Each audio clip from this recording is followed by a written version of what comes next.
reforms at the initial stage of his administration, and now he's told Nigerians that the economy is turning the corner. What's the WTO's perception of Nigeria's economy?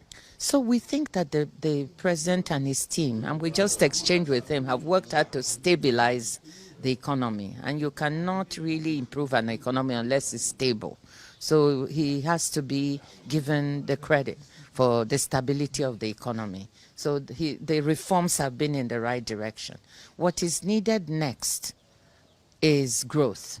We now need to grow the economy, and we need to put in social safety nets so that people who are feeling the pinch of the reforms can also have some support to be able to weather the hardship. So that's the next step. How do we build social safety net to help Nigerians cushion the hardship they are feeling? And then how do we grow the economy so we can create more jobs and put more money in people's pockets? These are issues that we discussed with Mr. President.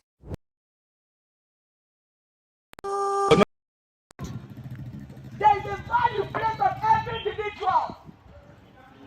This is unacceptable. Yes. Enough is enough. Enough of this debt. My name is Choma Grace Ifeanyi. I am the African Action Congress chairperson, and I am the governorship candidate for the African Action Congress. I am here to see the governor. We cannot have it anymore. Enough of this debt. We cannot have it anymore. If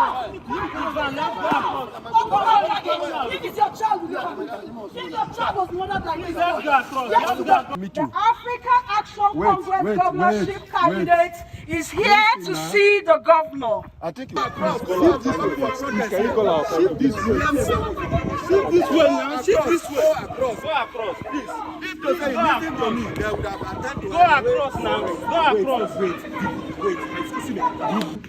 Another challenge you. Another challenge you. Another challenge you. Let it challenge you. I'm here because the blood of this boy is crying out. Nobody deserves to die the way this boy died. Maybe every other death has been justified, or everybody decides to live their life. I will not move on. Can we because talk? allow me to express. I've been asking you to introduce yourself. Hold on. Nobody, even a child, should be victimized. I've been asking him, tell me your name. You don't want to tell me. You want us to talk, but you don't want to answer me. Get to hear my words. Insecurity rises every day in Anambra State. Yes. We demand justice for Emmanuel and the sisters. We demand justice for the persons who did this immoral act. Let us see the culprits. We need to see somebody. Someone has to be held accountable for the death of this boy. Somebody has to be held accountable. Yes. We live in a society where one person dies, everybody's going about their business. The next day, the other person dies, one after the other, people are dying. And we think that it's not going to get to us.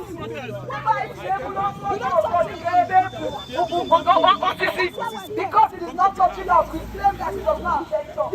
How can a young parent, a young girl go to their farm, and the next thing, these people infected them, kidnapped them, and then they asked the boy to sleep with the sister. And when he refused, they killed him. How can this happen in our lives? This is an Anambra State, for God's sake. Is this what our ancestral fathers fought for?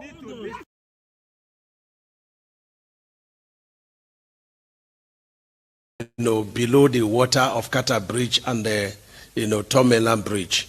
And it was discovered that there were a lot of problems because the piles were installed in the technical terms of skin friction because rock would not be discovered. Skin friction is a method whereby you secure the piles. And under the aggregation of the piles, you have the pile cap. So it was discovered that these piles, being held by sand, is being washed away due to illegal mining of sand and due to also ocean, current. And so in 2019, another study was carried out, and it was discovered that the deterioration of these piles, some rusting, chlorination, loss of sand, was very, very much in geometric progression. And so when we came on board, the president directed that we should look at the rehabilitation of the Tomeland Bridge, so which we have resurfaced, 11.8 kilometers by 14 lanes. And then we went to look at what is happening, under the deck, but, above the water. And so we gave that contract to Julius Berger, Ido Bridge, Qatar Bridge, and Tom Mainland Bridge at a contract sum of 65 billion. And their job was to, repay all the rusted piers, or in layman's terms, columns, and then look at the pie caps and then treat the pie caps because the rusts were exposed and rusting was taking place, very badly. And so in the course of doing this, we also embedded in their contract, let them look at the 2013, underwater investigation and 2019. So it's part of their contract. And so they now came up and said, look, Qatar Bridge should be closed immediately against traffic, and that the Qatar Bridge was beyond repair. It has to be a new construction. And they gave us a cost about 380-something billion to, rehabilitation, but said it was not feasible. But the one that was feasible was about 359 billion for brand new bridge. And they discussed with Deutsche Bank for their funding. Now, for Tom Mainland Bridge, nobody submitted any proposal, but the same problem of underwater problems, in Qatar Bridge, the same thing with Tom Mainland Bridge. And when we did a pro rata of, what is to be done, if we are to rehabilitate, it came to about 3.8 trillion. And if we are to do a new construction, it came to about 3.6 trillion. And so we approached Federal Executive Council and said, look, give us approval to do two things under APC plus F, to allow not less than 7 specialist contractors to undertake comprehensive investigation, comprehensive design, and a bidding to reconstruct it, brand new bridges, or to, do rehabilitation of these two bridges. Then the third one is to advertise for PPP, where the, private sector will bid, for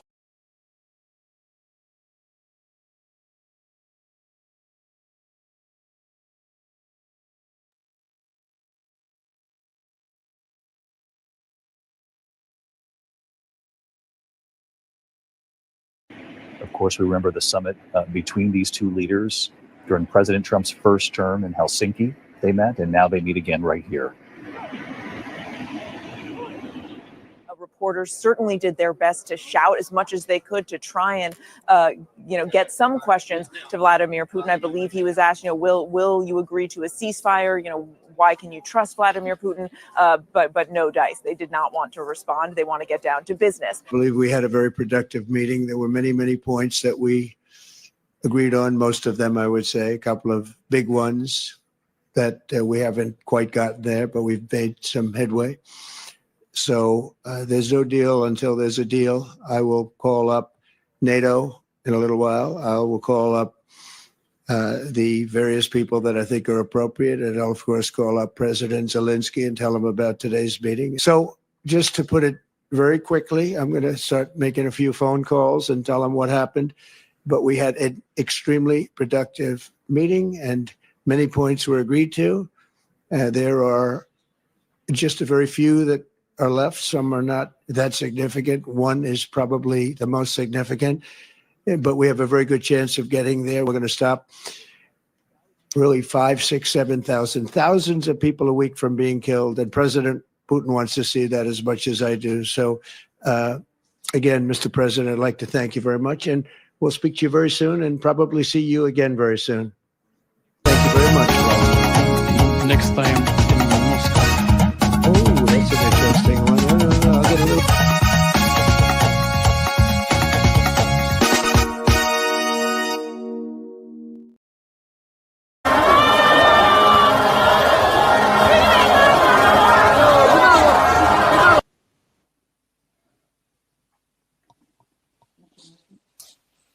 Some of this rally make my blood pressure go up.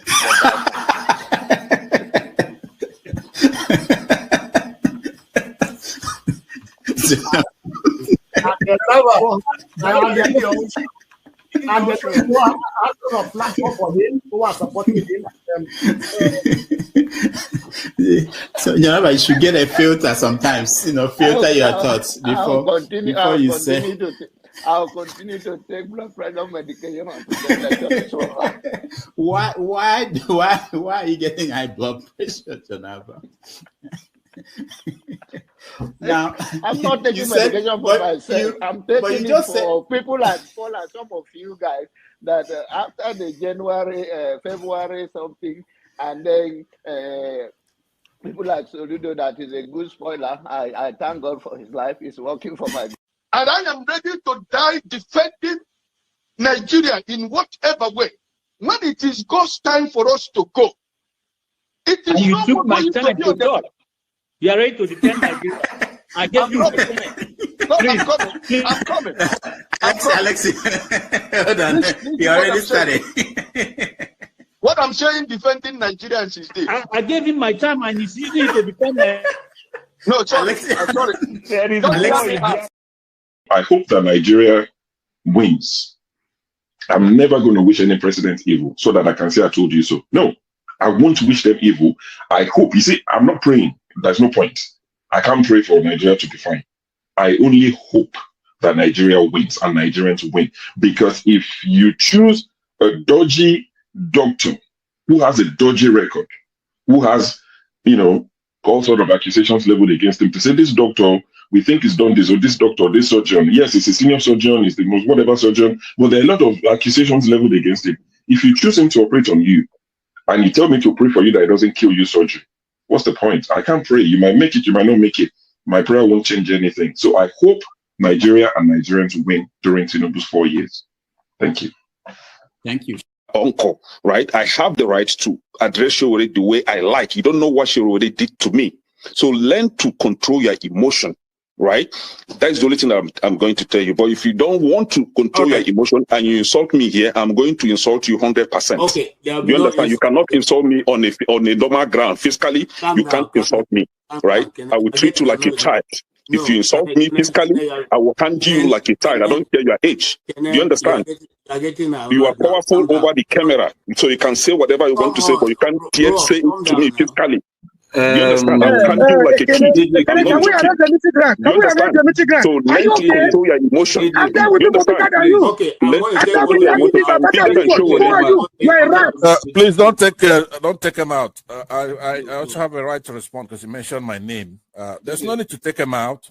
All you have to do is to meet them or something. And you're taking too long to admonish them. Comment. What did you say? Comment. I know, but he mentioned my name, so I'm asking to respond to him. When he gets your time, No. He mentioned my name. If you want to make it rowdy, I will take you out. Take me out, you son of a bitch. Take me out. You think you're a big boy because you're moderating. Take him out, please. Hello, come on. Don't use such word now. Don't forget, that state is now an oil-producing state. So they now have derivation, if you are not aware. So if you want to speak for anybody, please do not defend a character like a Yabelo. Please do not. Okay, let me respond to him. 1 second. Do not defend a character like Yabelo. Do not. All right, thank you, Mohammed. The people of that state. Can I respond to him? No. Then go to hell. Rudolph, go to hell. All right.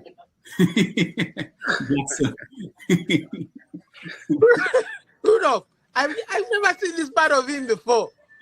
Tinubu is a criminal, yes, of course, a categorical grade 1 criminal. The only person more criminal than Tinubu in Nigeria is probably Babangida. But he's a criminal, and is he fit for purpose? Absolutely not. Should Tinubu be the president of Nigeria? Categorical no. Is there a better option than him? That is subjective. So show me who he is.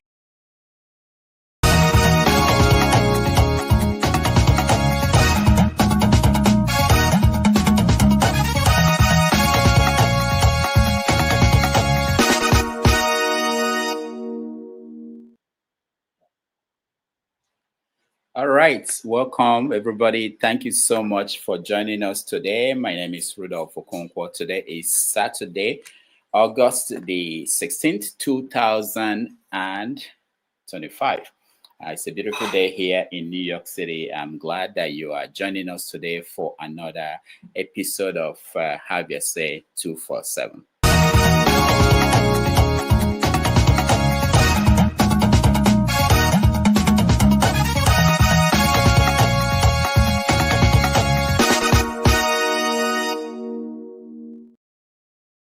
All right, yesterday, 357,000 people tracked the flight of Vladimir Putin from Moscow to Alaska for a meeting with Donald Trump.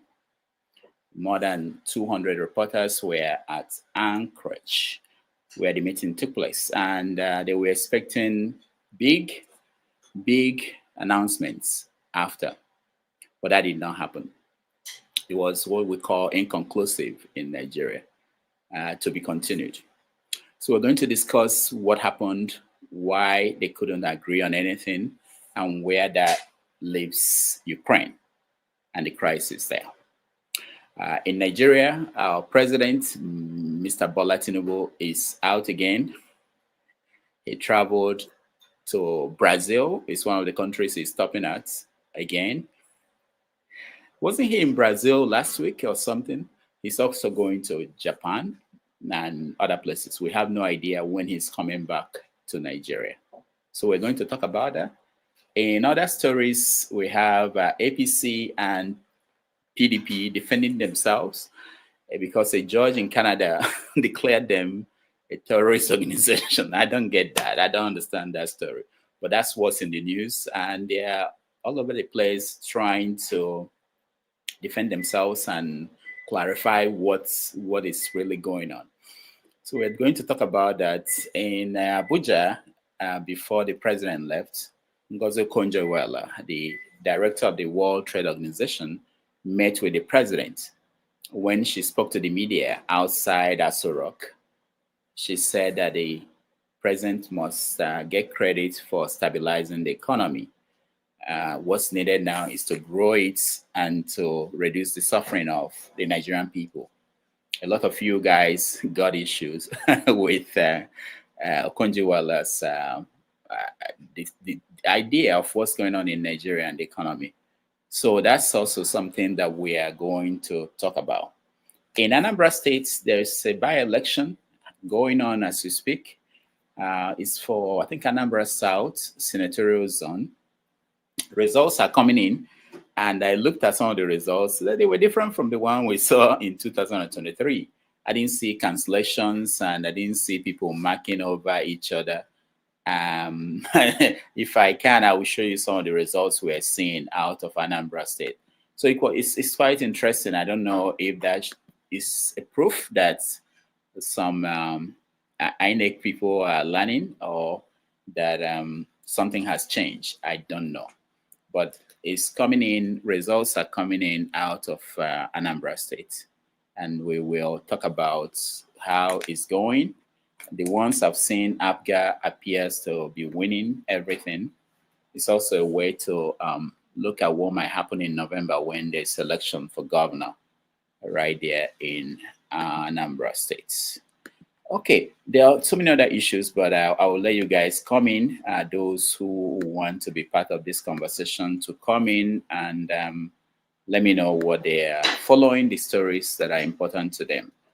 For now, I will say again, thank you so much for joining us. I appreciate all of you. Those on the comment section, I see you. Thank you so much.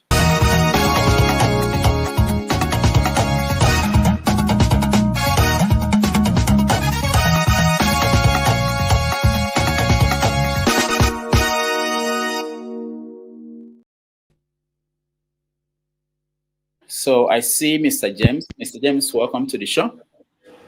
Yeah, thank you very much for welcoming me. Yes, it's nice to see you always. I actually was looking forward to seeing you today because there was this story out of the Gambia.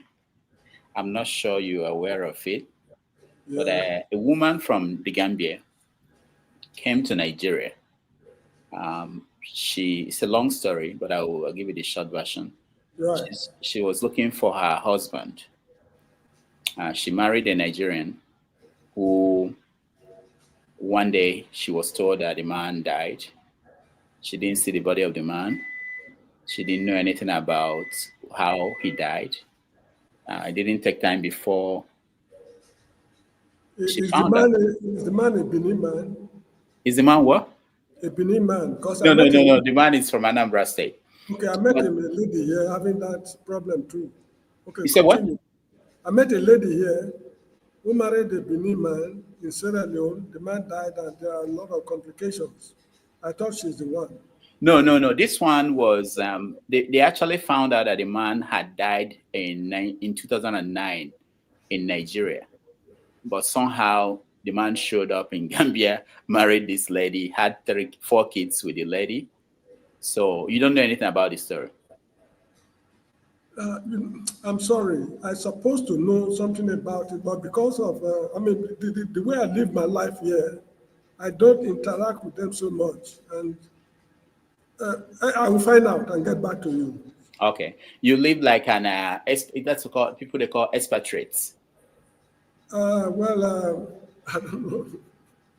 Yeah, that's what it means. It's not a bad thing, but All right. So that's a story that actually I'm interested in. If you can look into that, maybe talk to people especially Nigerians, and see what they know about that story. Maybe next week we follow up on that story. I'm actually interested. All right. So you saw the stories I mentioned in the news. Are there any story that you know? It's a bit surprising you left out a very important one. KWAM 0, KWAM 1, KWAM 2. I wasn't here. I wasn't here last week. I thought you guys dealt with all the KWAMs. I didn't know You're correct. You are correct. I remember asking Mr. Paul a question. There are more KWAMs. But I also understand that as of last week, when we had the show on Saturday, there was no, I think the Minister for Aviation came back to say, okay, we have to pardon these people. We have to make them ambassadors. I like when you are pardoned, you are made an ambassador, but they pardoned them and made them ambassadors, and the one that was locked up, KWAM 2, was freed. And so that's something we are going to add to the conversation.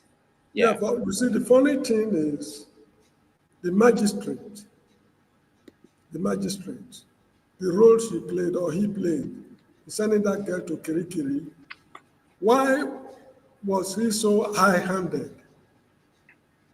It's not, the way I say it, it's a bailable offense. Why should she be detained till October or thereabout? I think it's the Justice Minister or the Chief Justice, the woman, was saying she will bring about revolutionary changes in the judiciary. I do not see anything strange she has done since she took over office. Because a situation whereby these are I see it as infractions. It's not a question of terrorism. Misunderstanding between a woman and a traveler. You are telling her to detain her at Kirikiri of all places, not even a police station or, anyway, it's all part of the rotten system we are grappling with. All right, we'll get to that hopefully and talk about that in details. Paul, welcome to the show. Yeah, thank you, Doctor.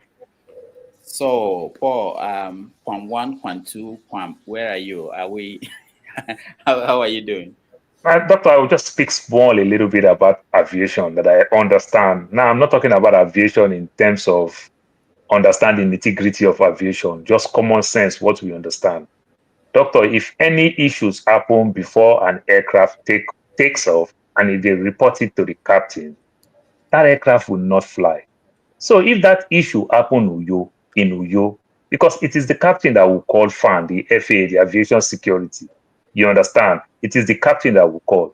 The captain should have done that in Uyo. The captain shouldn't have fly if there's a problem in Uyo, because they tell the girl, off your phone, you understand, before the aircraft even take off and everything. So if there's a problem, the captain will stop and not take off.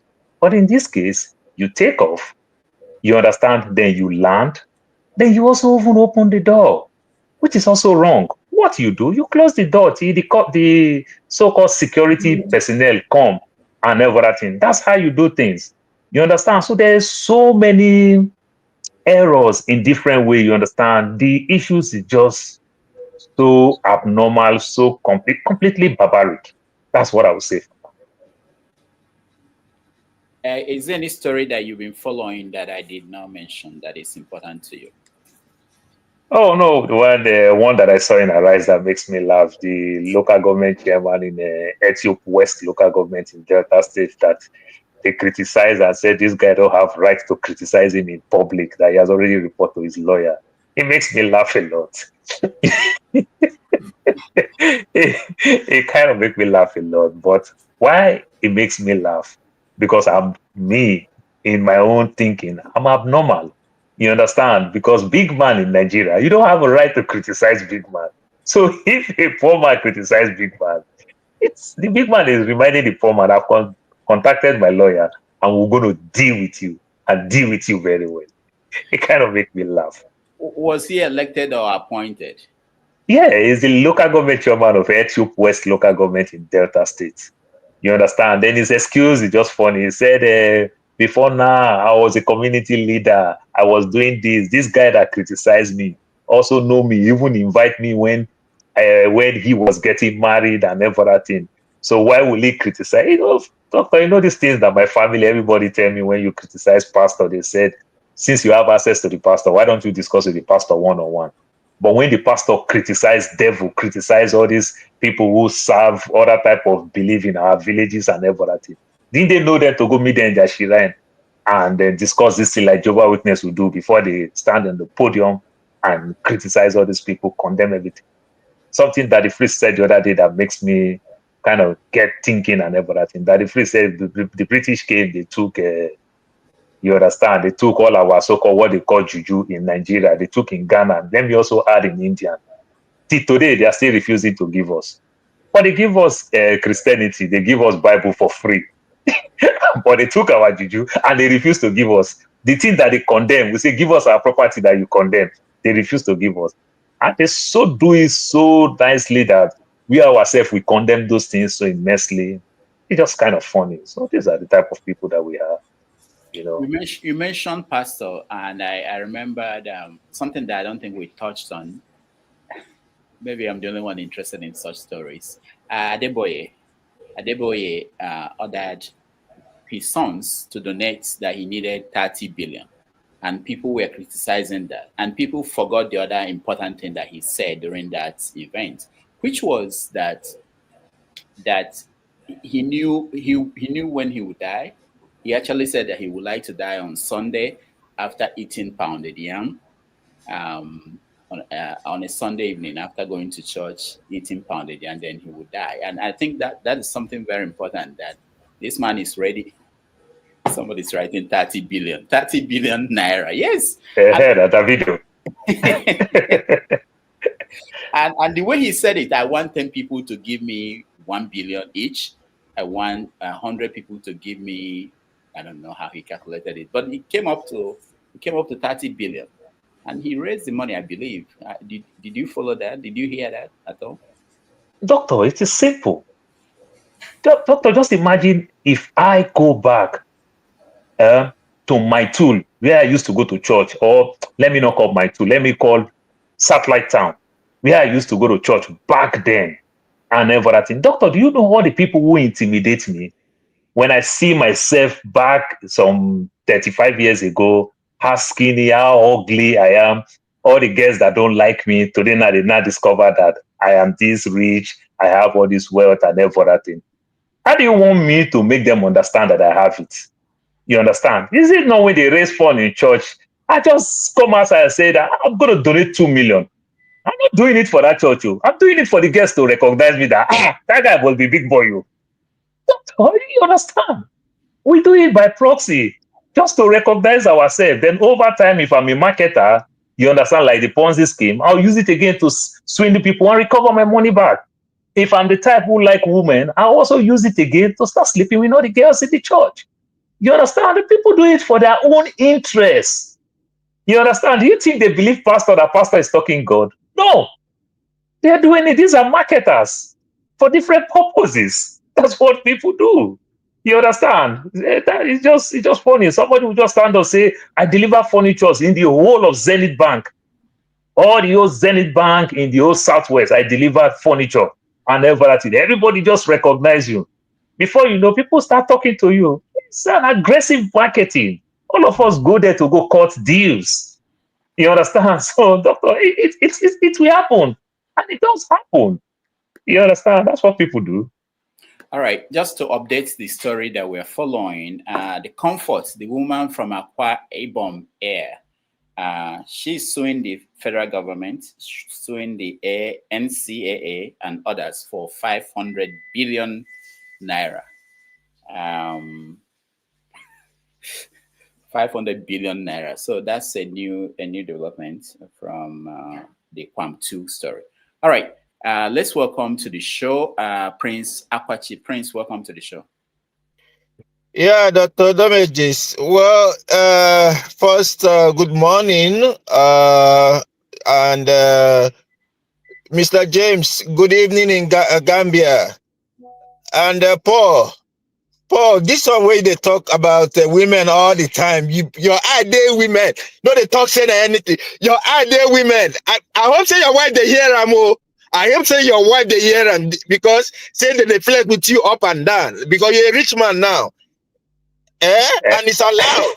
After all, your former president, married another wife, Jonathan. He married another wife, and I heard the wife is a barrister. Why do you think my father? They've been hiding it. Nobody told us about the. Why do you think my father died early? Why do you think my father died early? My father died early because he married one wife now. When my mother will leave, go to a Mugo 3 months. Before my mother come back, we'll go back again to a Mugo 3 months. My father started to eat junk food. Let me make my father die early. You know, the doctor said for you to live long, you should be doing it about 21 times or 28 times in a month. So my you brother, can try it. No, that's why we'll go do am assorted. We'll go marry three. No, South African culture and tradition allow you to marry more than 2 wives. In addition to what you said about Adeboye, didn't you hear that Kumuyi became so defensive this week too? You know, just because he was asked about his successor, number one, and then another woman asked him about the 15 other people that established the deeper life. You know, do they have like what do you call it, retirement or whatever it is, you know, for them. He became so defensive and then quoted a Bible. Oh my God.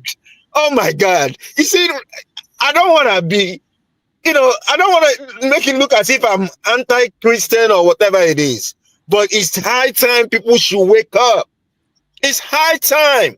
When it concerns them, they bring the Bible quotation, they misquote the Bible. They add their own, you know, into it just to justify whatever it is. A simple thing. Do you have a plan for the people that establish the stuff with you? No. Instead, he was talking about, oh, they are not for here, they are for heaven. Okay. He said he knows when he's going to die too. He said he knows when he's going to die too. He said it too. You see? All of them, they will be knowing when they will die. They will know when they. My own about for Adeboye, my own for Adeboye is, if you know that you are going to die, why don't you do that 100 days fasting and prayer? Since prayer can do everything, so that the prayer can move it, they can extend it a little bit, because we want him to at least live and see all the things that they planned, all the things that they help the politicians in doing, you know, to see the fruitfulness of it. So he should do the 100 days fasting and prayer, you know, and no eating of pounded yam, so that we'll see if God will add extra years to him and all that kind of a thing. It's just so sad. It's just so sad, you know, that you see people being brainwashed and all that kind of a thing. You know, I'm not saying people shouldn't go to church. You go to church. We, you know, my own is, I don't go to church all the time. I'm not saying I'm a Christian. I read my Bible. I don't allow pastor to influence me. That's another thing. And I know what the Bible says, you know. And I'm not going to let somebody tell me, oh, do this or do that, you know, just their own and that kind of a thing. Yeah. And all that stuff. Prince Akwachi, sorry, doctor. On Sunday, this Sunday, I went to church. My elder sister came to visit me. So all the large families, all my cousin, everybody, it was a large family. And we all visited, went to church. After church, so they were doing this youth program and they started quoting this Bible, any tree that did bear fruit, cut the tree down. It's like a quiz, which was fun and everything. So when they closed it, I asked my daughter, I said, you're a scientist. That thing that they were talking in the Bible, was it right? She said, everything is right. But you see, doctor, you need to see the way they pound at me and everything.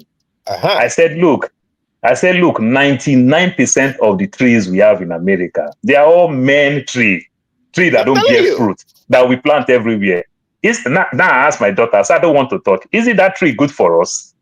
We breed from that tree. Is it that tree good for us? My daughter said, I never thought about it that way. Dad, you're right.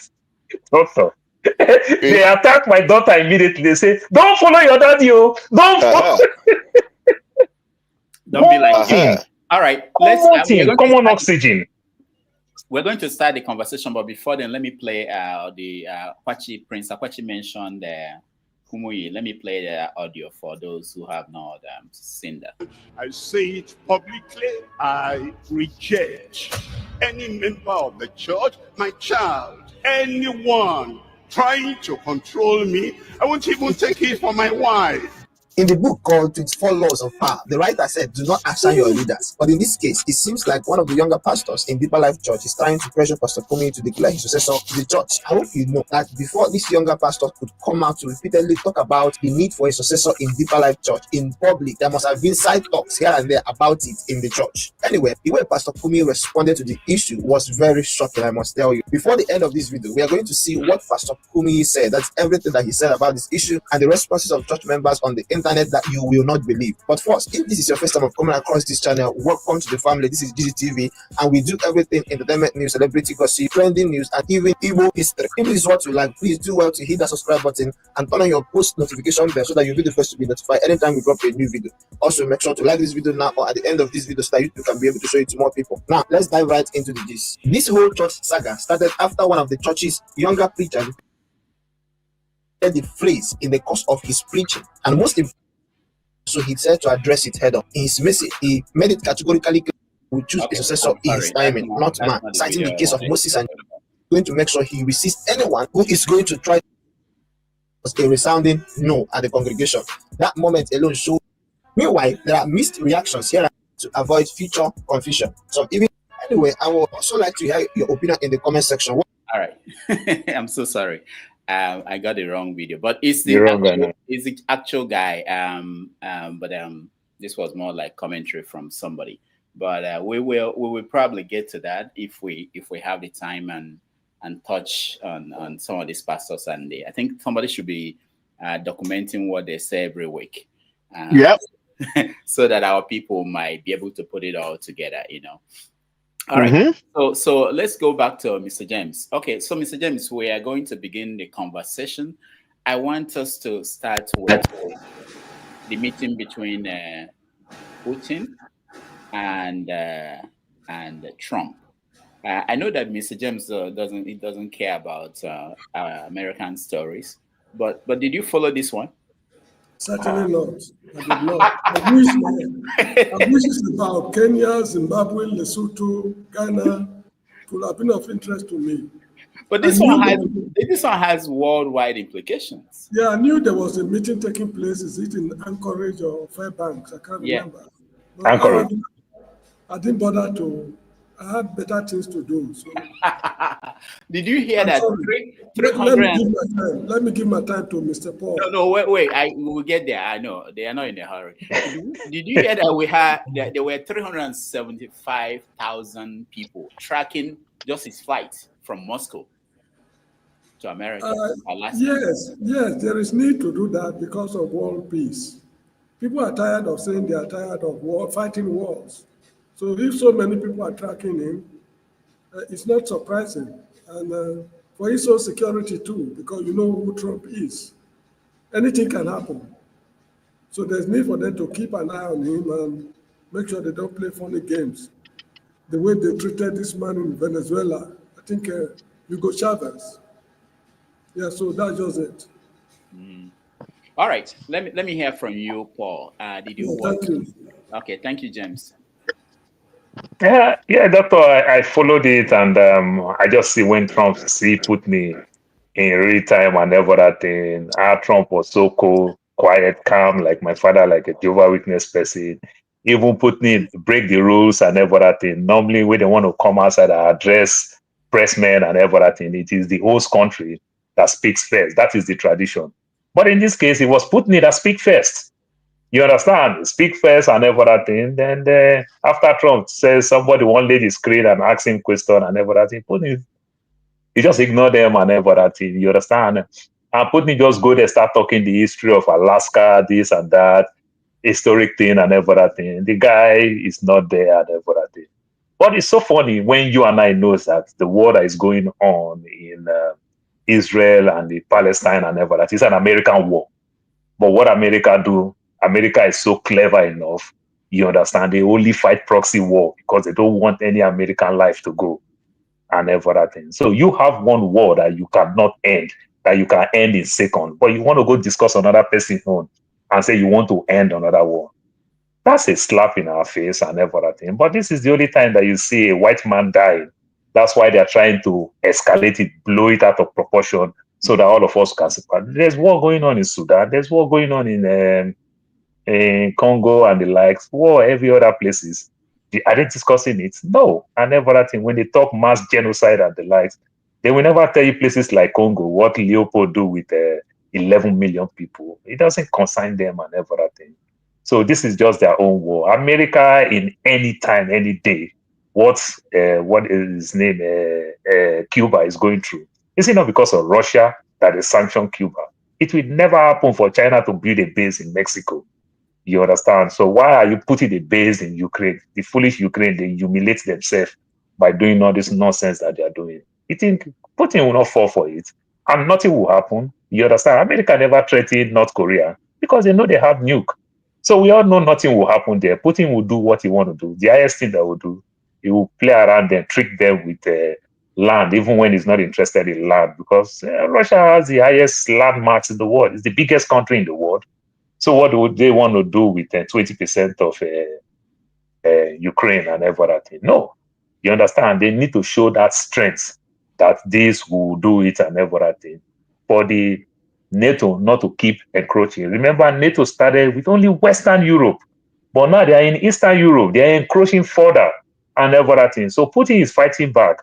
And I give it to him in as much as life is dying and everything. But only what I don't like is that be transparent enough and say it the way it is.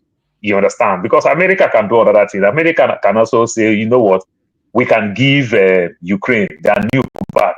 Remember, Ukraine also have about 30 nuclear head that it took from them before they got their independence and everything. And these things is in the hands of America. America can say we can give them back. And guess what? Then the world will know no peace and everything. So I was expecting, I'm waiting for the time where Putin will come outside and say it clearly. The agreement that America signed, the agreement that they told Ukraine that we're going to protect you, Russia will not encroach, and the agreement that they also signed, Ukraine, you will not be a NATO member. Now you fight to become an EU member. At the same time again, you are indirectly again want to become NATO member. You understand? They've encroached on the Eastern Europe from Western Europe. You understand? And I don't think it's right. I was expecting Putin to say it the way it is.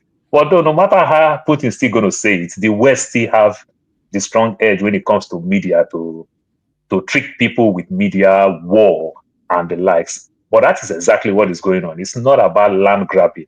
Russia have enormous land to deal with. They are still the biggest country in the world. So what do they want to do with land when they see Russia itself is still under 11% developed? It's still under 11% developed. So they still have more land to do so many things with and everything that they've not done. So land is not a problem, but it's just that it is the NATO team that makes them punish Ukraine to serve as a deterrent for the West not to keep encroaching around them. All right. Thank you, Paul. This is Trump and Putin inside the base. taking a ride in the beach, in the beast. Prince Akwachi. So we talk about this, and it's interesting, if you remember during the Biafran War, there were meetings that happened in different different parts of the world. And every war, different meetings will be going on. But people are dying as we speak. Even as Putin was coming, he was sending missiles into Ukraine. Almost 500,000 people have died, both countries. So what do you make of what happened? First and foremost, I want to say shame on Orange Hair. Mr. Orange Hair, shame on him. First, before he came in, when he was campaigning, he said 24 hours. 24 hours before he gets into the Oval Office, the war is over. Everything is, like he's going to do abracadabra, and everything will be all good. How many days? About 200 and something days now. It still hasn't happened. And he has been looking for different ways to distract people from the particular things that is supposed to be handled immediately. We're still looking for the Epstein file, so can he bring it out, please? Can he bring it out? And just to get some kind of like humiliation, about a week or two ago, Russian national television showed Melania, on their TV. They were talking about Melania, with her nudity, almost nude pictures or videos that they were showing on their TV, telling their people something, whatever they were telling their people. And before this man, the Orange Hair got into, went to Anchorage, he said nobody's going to intimidate him. He was trying to make it look as if it was Putin that was asking for the meeting. But shame on him. Putin said it right on the podium that America begged him to come. What a shame. He tried to bully us. Dr. Damages, please, we want our own country.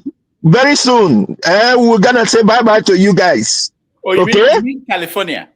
Oh, yes. Yeah. Oh, yes. Something your governor is trying to do. Oh, my God, my governor is handling him. Oh, and it's so interesting.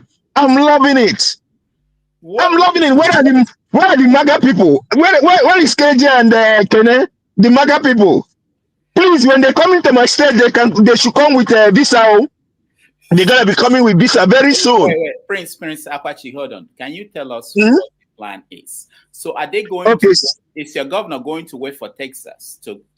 So what? Yes, and whatever Texas is gonna do, because what Trump is trying to do, he knows he's gonna lose the midterms. So he's trying to use Texas. If Texas succeeds, then he will go to other red states to replicate the same thing. And what they're trying to do is to carve out, the gerrymandering thing in all the districts and carve it out where they know that it's gonna be Republicans. Okay?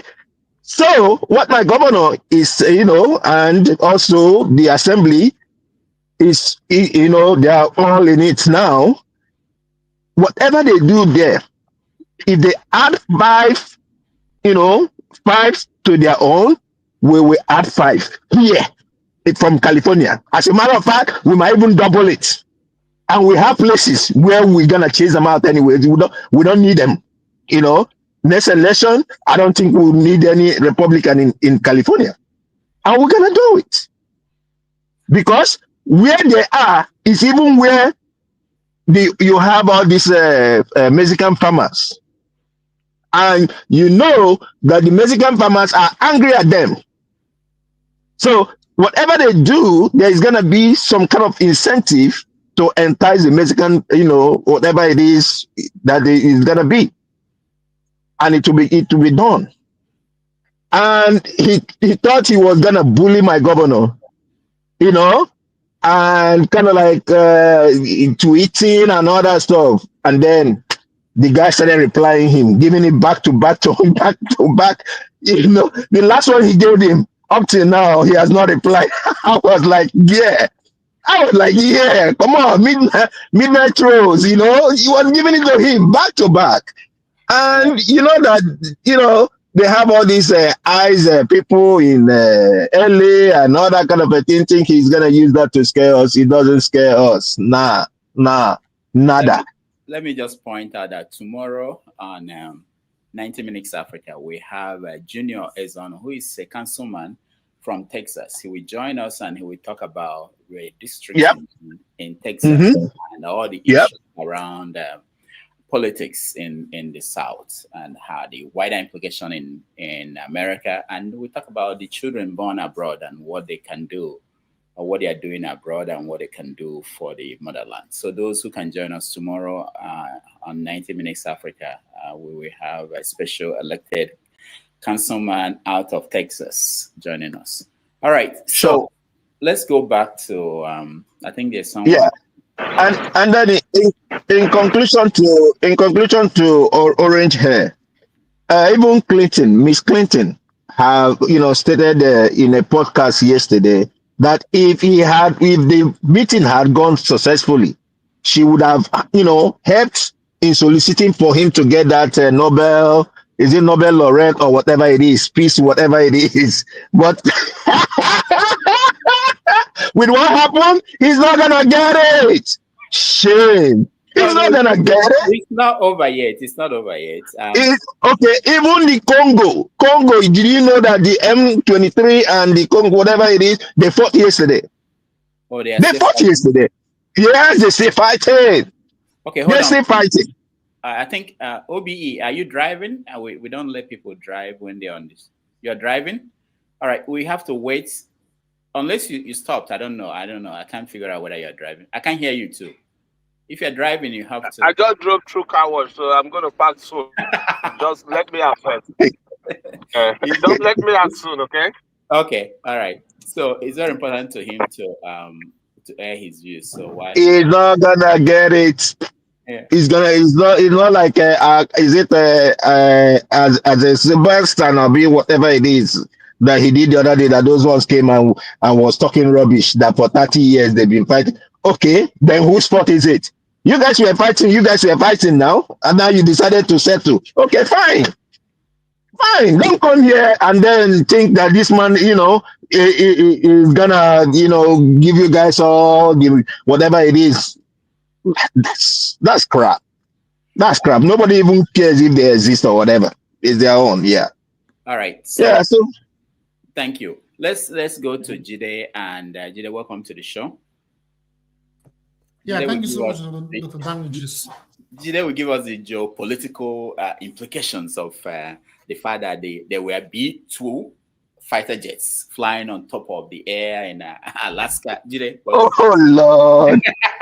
I don't know why they did that, but why are you using B-2 to fly across the sky of Alaska as if Putin is coming with a nuclear bomb? I don't know. Anyway, Jide, I'm doctor. This is the person who is preaching to cut costs. Do you know how much millions it will cost them to fly this thing from Missouri to Alaska? You can use any other plane to, fighter jet, but not B-2, I don't know. Jide, you know more than us. Tell us what's going on. Yeah, good to see everybody. Greetings, Mr. James, Mr. Paul, Mr. Prince. Greetings to everyone. Dr. Damage, good to see you. Yeah, honestly, oh my God, yesterday's summit, I don't even know how to call it summit or informal meeting. I don't even know if I'll call it a summit because honestly, for me, it was like an informal meeting, to be honest. But the thing is, looking at what happened yesterday, it was exactly what I predicted. I'm not surprised. It was exactly what I predicted. So the whole idea is Trump needs to get the Ukraine saga out of the way. That was his goal. He really wants to get the Ukraine saga out of the way from the United States. He wants the United States to be, he really wants the United States hands to be out of the way and use European Union, the NATO vestiges to carry on that war. That's the actual goal. So they need to buy time, remove their hands so they can focus on Iran and China. So actually they want a frozen conflict because currently Russia is leading that war. They are advancing. And it would not be nice if Russia gets to Odessa, which is because once they get to Odessa in Ukraine, they will shatter the whole Ukrainian economy. So they need to avoid that to prevent further escalation at this point. So they need to stop that war because Russia is advancing. Not because they want peace for Europe, not because Donald Trump is a good man and he wants peace for Europe. They actually want to buy time because right now they are losing that war and they cannot afford to escalate in Ukraine and be focused on Ukraine and be fighting China at the same time and be increasing tensions with Iran.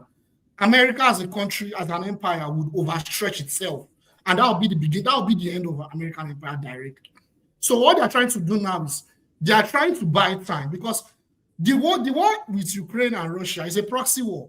Ukraine is a proxy of the United States and Western Europe to weaken Russia, to bleed out Russia economically, geopolitically, and militarily. That is the goal. The goal is, those are the primary goals, and they are achieving it already. However, Russia is still standing strong. They've not been able to decapacitate Russia economically because Russia has now strong alliance with the East. But what they've been able to do is that with the war going on in Ukraine, there is a geopolitical realignment. Western Europe is now strongly in the hands of America.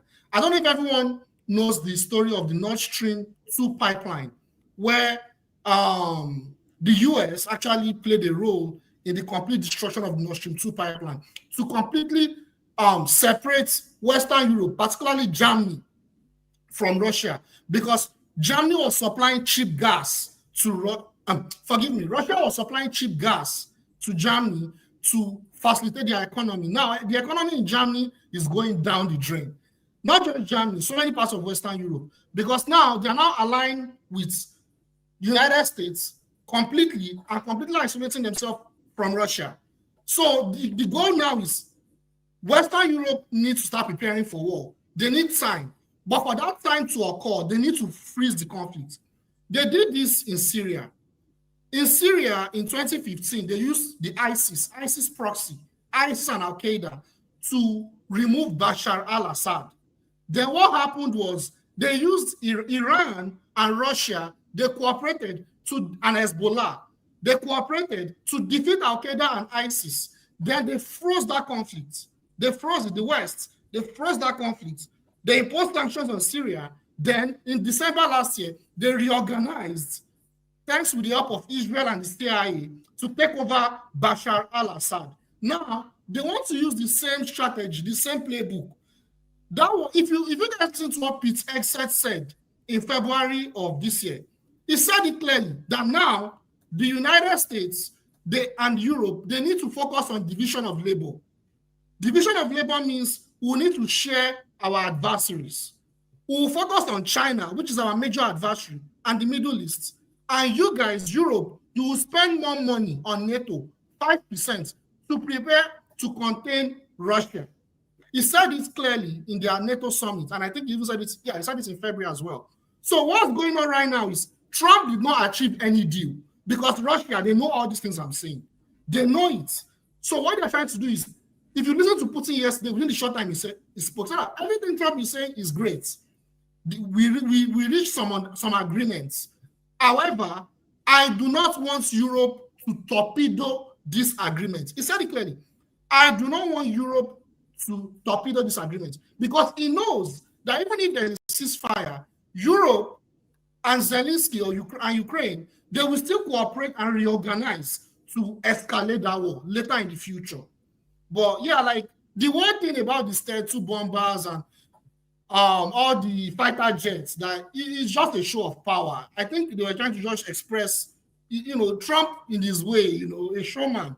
He's trying to express power. I was even worried because during that time, when the summit was about to take place, they were actually bombing some parts of Russia in Belgorod. Actually, they were actually trying to escalate in a way. They were saying, I was even worried that they may actually isolate Putin and the other delegation members try to escalate. I was worried, but eventually I realized they were just trying to just play some power games there. But yeah, that's what is going on right now. So the goal is let's freeze the conflict, but they're having challenges doing that. Donald Trump is having challenges doing that right now. But I'll stop there. Jide, I think you're mixing it from Joe Biden's government and Trump's government. Joe Biden government is to bleed Russia dry. When you look the news, they tell you that Ukraine have lost over 400 and something thousand, and then Russia over 800 and something thousand. Yeah. So, can I explain something on that? So this is how it works with America's foreign policy. You have the Democrats and you have the Republicans, right? Yeah, right. You're absolutely right. But this is how it works. It's not like Trump just loves Russia and it's like, oh, he wants peace for Russia because he just loves Russia so much. The Republican Party and the Democrat Party, they prioritize their adversaries. I've talked about this before. Like the Democrats, they actually focus on, like you're right, bleeding Russia, escalating with Russia. Those elections that happened last year was very important for what's going on right now. Because now Joe Biden lost power and Trump is in office. So right now, it doesn't mean that there'll be peace in Ukraine and all the sanctions with Russia will go away now that Trump is in power. The sanctions are still there. They're supplying weapons to Russia. But they are not they don't want to prioritize Russia. They want to prioritize China. The Republicans want to prioritize. I don't want to go into the ideological. So Jide, here comes the thing. What Trump is doing, because Trump always do show of strength, but sometimes Trump show of strength is not show of strength. Trump does not show strength. Trump show bully, which is not good. So when you talk NATO, when Trump fights his European allied about paying their own due of 5% or 3%, as the case may be, France is standing up to say no. France is telling his so-called EU member that we're going to change the goalposts. Because when America fight for you to pay this money, and America quick to pay their own, do you know that almost 79% of the weapon that NATO have comes from America? So if they say everybody pay, you favor America because the money is still coming back to America. It's like this, our mama jotting that they contribute. If I'm to part first, I stress everybody to pay because I want to take the money. So that is what, so France is saying, no, we have to change it. Europe, we have to wake up. You understand? We are going too backward. And the humiliation that Trump humiliates Europe, negotiating Europe, and Europe is not part of the meeting. It's not only about Ukraine. These are the things how they discuss Africa in the absence of Africa. Trump just did the same thing with Europe. Europe, they are so full of ashamed of themselves with what is going on. Even China is laughing at them. Russia is laughing at them. They are discussing your issue in your absence. So this thing is going to go twist and turn in so many ways. Even Ukraine will regret never again. Ukraine will never use themselves again. You understand? For this proxy war that they are doing. Today, America still sanctioned Cuba. You understand? Why do you go foolish yourself like that? And what Trump did with his bully with Europe, I don't think Ukraine will bounce back easily. If there's anything, Ukraine will just be begging for their life for this thing just to end. You understand? But say they will go back again.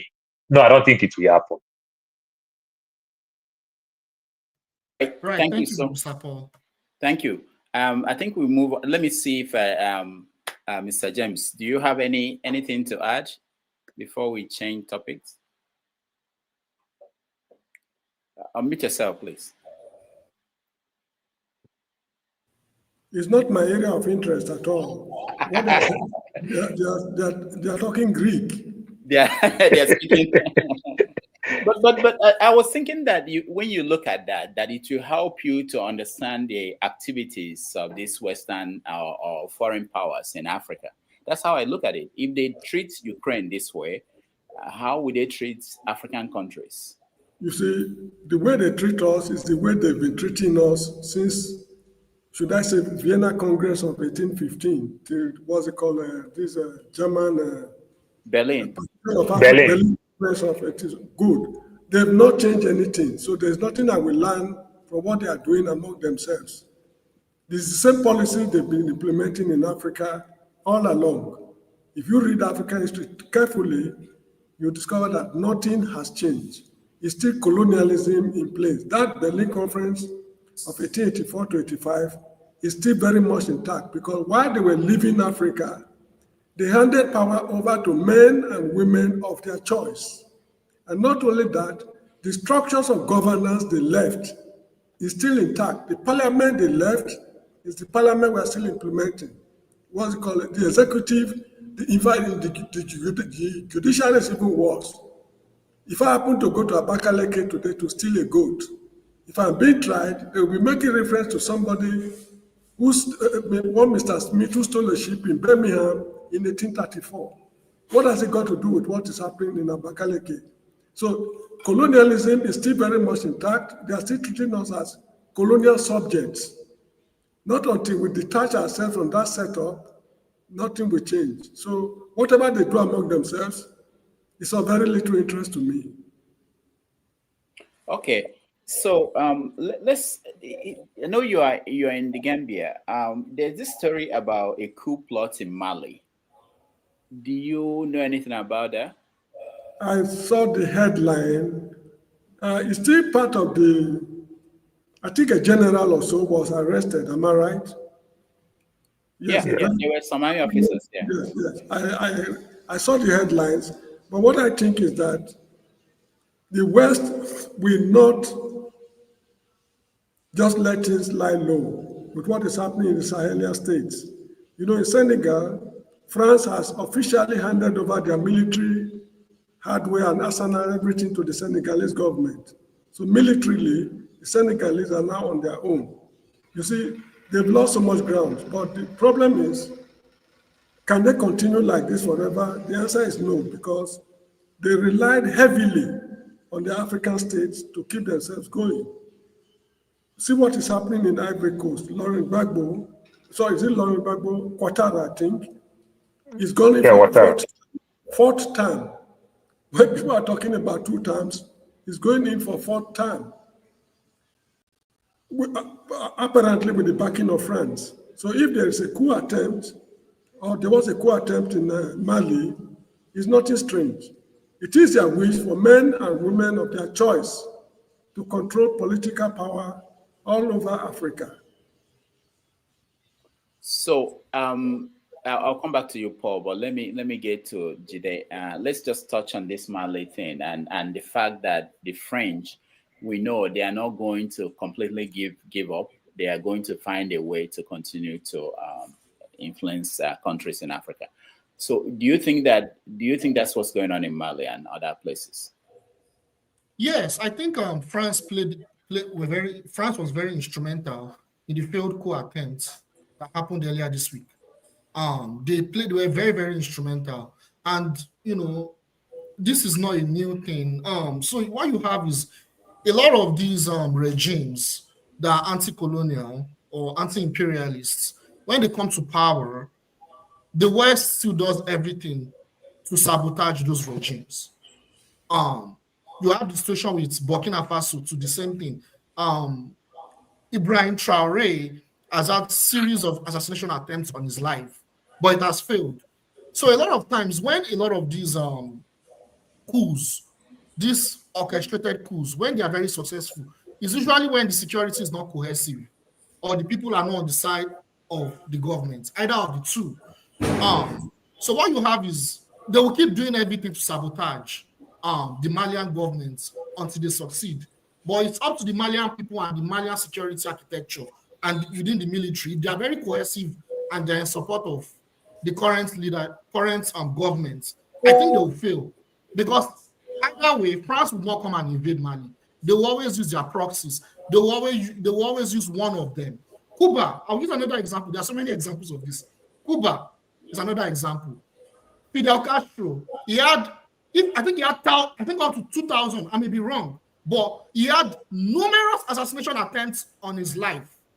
To the point that I don't even know what happened, but he married he actually married a white American that actually made attempts on his life. Like, I'm telling you, like, I'm trying to emphasize how much these Western powers, they do everything to sabotage anti-colonial, anti-imperialist regimes. You know, I can give another example. Chile, they talk about democracy, right? Democracy is the best way moving forward. Democracy is the solution, you know, that humanity needs to focus on, is to prioritize. I'm not against democracy, but we saw what happened in Chile during the Cold War. Allende was voted in as the president of Chile. But look at what happened. They used CIA, they propped up criminal elements, traitors, to assassinate Allende, and that assassination was brutal. And the regime that followed, they were CIA agents. And since then, it shattered Chile's economy. Because the people that are in power at that time, they are the Tinubu of Nigeria today. They are the Tinubu. They implemented neoliberal policies that shattered Chile. You know, I can give so many examples. Congo with Patrice Lumumba. So that's what they do. When they see societies that the government is anti-colonial, anti-imperialist, they try to see where they can exploit. Either they prop up secessionist movements, like in Congo at that time, to destabilize the government and prop up chaos. We're talking about Ukraine. I'll use Ukraine as another example. The war that we're talking about in Ukraine, it didn't start in 2022. It didn't start in 2022. Actually, this war has been going on for a long time. But the war actually started in 2014. Historically, it had been going on before 2014, but I don't want to go into that. 2014, Ukrainians voted in, I don't know if you listen to this, we're talking about anti-colonial, anti-imperialist regimes that are willing to develop their country. I've forgotten his name now. Some may help me on the chat. I've forgotten the name of the president that they elected. I've forgotten his name right now in my head. But he was democratically elected by the Ukrainian people. CIA under Obama, not under Joe Biden. They orchestrated the Maidan revolution, Maidan coup. They call it the colored revolution. I can send documentaries on colored revolution, how it works, to actually destabilize Ukraine and carry out a coup on that government. Since then, Ukraine has not been the same again. I'll stop there. Thank you. All right, Paul. We're talking about Mali and the colonial powers, whether they are willing to leave Africa alone. I wanted to hear your view before we move on to other topics. First of all, just say, Jide, you are well grounded. I really, really appreciate it. I'm learning a lot from you. Thank you. Yeah. So, Doctor, to bring the Mali president down, it is easy. I watch one captain in Nigeria. They retire him very early. The guy is well grounded. Captain Babangida Aliu, fondly called Captain Blade. He said something. He said, if you get to the level of just a captain in the military and your family can live in the West, it is finished. You already compromised by default. You already compromised. Look at all the big boys in this Francophone country. They all enjoy their lavish lifestyle in Paris and every other thing. So by the day, they're going to pick every one of them, set them up, do all type of thing, and every other thing, you understand, to make them compromise. The least person that you expect that will betray this guy will be the person that will betray him, just like Uganda to Mobutu and every other thing. It's just the same thing. So they will keep trying and trying and trying. But one part that Jide said that I really, really embrace very well. As at this time, the people like him very well. So because the people like him, he will still enjoy that privilege to some extent. But another factor that will catch up with him is all these terrorists that is put all around. Then tomorrow, by the time you take down some terrorists, then they'll start talking, let us go to the Hague, let us go to this, genocide, human rights abuse, this and that. Then they'll come with another type of method and everything. Then use the media. I tell people, America lost so many wars, but America can stand tall today in the world because they know how to fight media war. They use the media very well. That's exactly what Qatar is doing with Al Jazeera. If not station like Al Jazeera, nobody will know that Israel is the bad guy. You understand? So these are the things. So this is the power with the media war. So putting all those guys in Paris and everything, if you can't recall anybody in your cabinet from Paris, in fact, don't lose it by Paris because they're going to go as far to trick you and pick somebody from America, pick somebody from England, pick somebody. Once you spread your tentacles like that, it is hard for you to survive because they'll use your trusted ally to get you. So it's going to be very, very tough. Over time, they're going to get him. But the only way that it's going to be easy for him is continuously to learn how to manage these terrorist people, how you can catch them, use your intel very well, catch these people, jail them, don't abuse them, kind of. It's going to help you. Then try within your best how you can develop the economy. And one of the ways to develop the economy, it's also grassroots. You understand? It's also grassroots because when they are trying this thing now, if it's not working, sanction will start coming. What is going on now, because America is not in support with France because of what France is also doing to America. Because France is the one putting all these measures, like I said some minutes ago, about Europe, we need to wake up. We can't continue to dwell in America. And America don't like that thing that France is doing, that Europe, we have to wake up and take our power back than for us to continue to depend on France. So that's why America is not getting involved in it. But if America gets involved with it, they'll take it down. That's what I would say. All right, thank you so much. I'll come back to you, James and Jide, on Palestinian situation and France leading the quest to recognize the state of Palestine. But Femi, welcome to the show. Yeah, good morning, Doctor, and everybody. I particularly like the fact that you're discussing this because sometime last week, I believe it is Saturday or Sunday, we had one of our regular guests who came in at some point when Fofada was presenting at the evening during the evening session, and he basically ran down the fact that we ought to be discussing Nigeria and what have you. And I chose not to respond, but at the time, because I was like, there's no point trying to argue because everybody has the right to say what they want to say.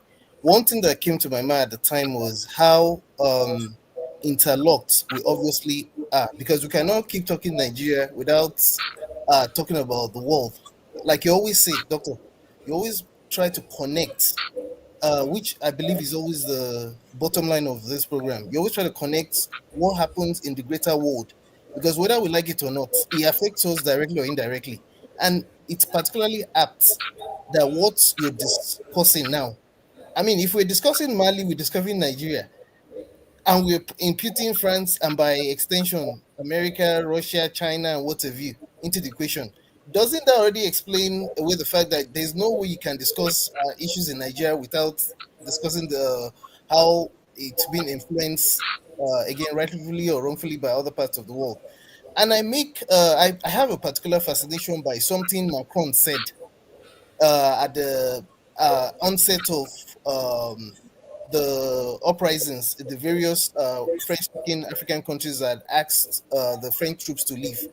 He seemed to suggest, and I'm not even trying hard enough to paraphrase him, as though it was the African countries that begged France to come to their aid security-wise. Meanwhile, we do not know that was necessarily the case, because even when you go back to history, when France had to leave, they left in a more violent way. In terms of when this same Algeria, what they did in Algeria. Even the Guinea one, they I think it was Guinea. They yeah, you know, they only dealt with Guinea because the Guineans were not ready to be part of the CFA that they imposed on them, and they did a lot of destructions. So I believe that these guys are not going anywhere easily, especially with the Russians trying to make inroads here. And I feel, again, the way things are interconnected, you see what's happening in the Middle East with the Europeans initially trying to support Israel at all costs. Of course, we know US is the major culprit in this matter. It's tied a lot. I said last week, and I believe a lot of us will agree that all of what is happening is all tied together. The Middle East crisis, the Ukraine-Russia war, because one of the things I can clearly see from listening to people I believe know better, a lot of these commentators, Jide, for example, can relate to. I think Ukraine, in a way, is a form of distraction from how Russia is trying to provide troops and resources to African countries. That's just the way I feel.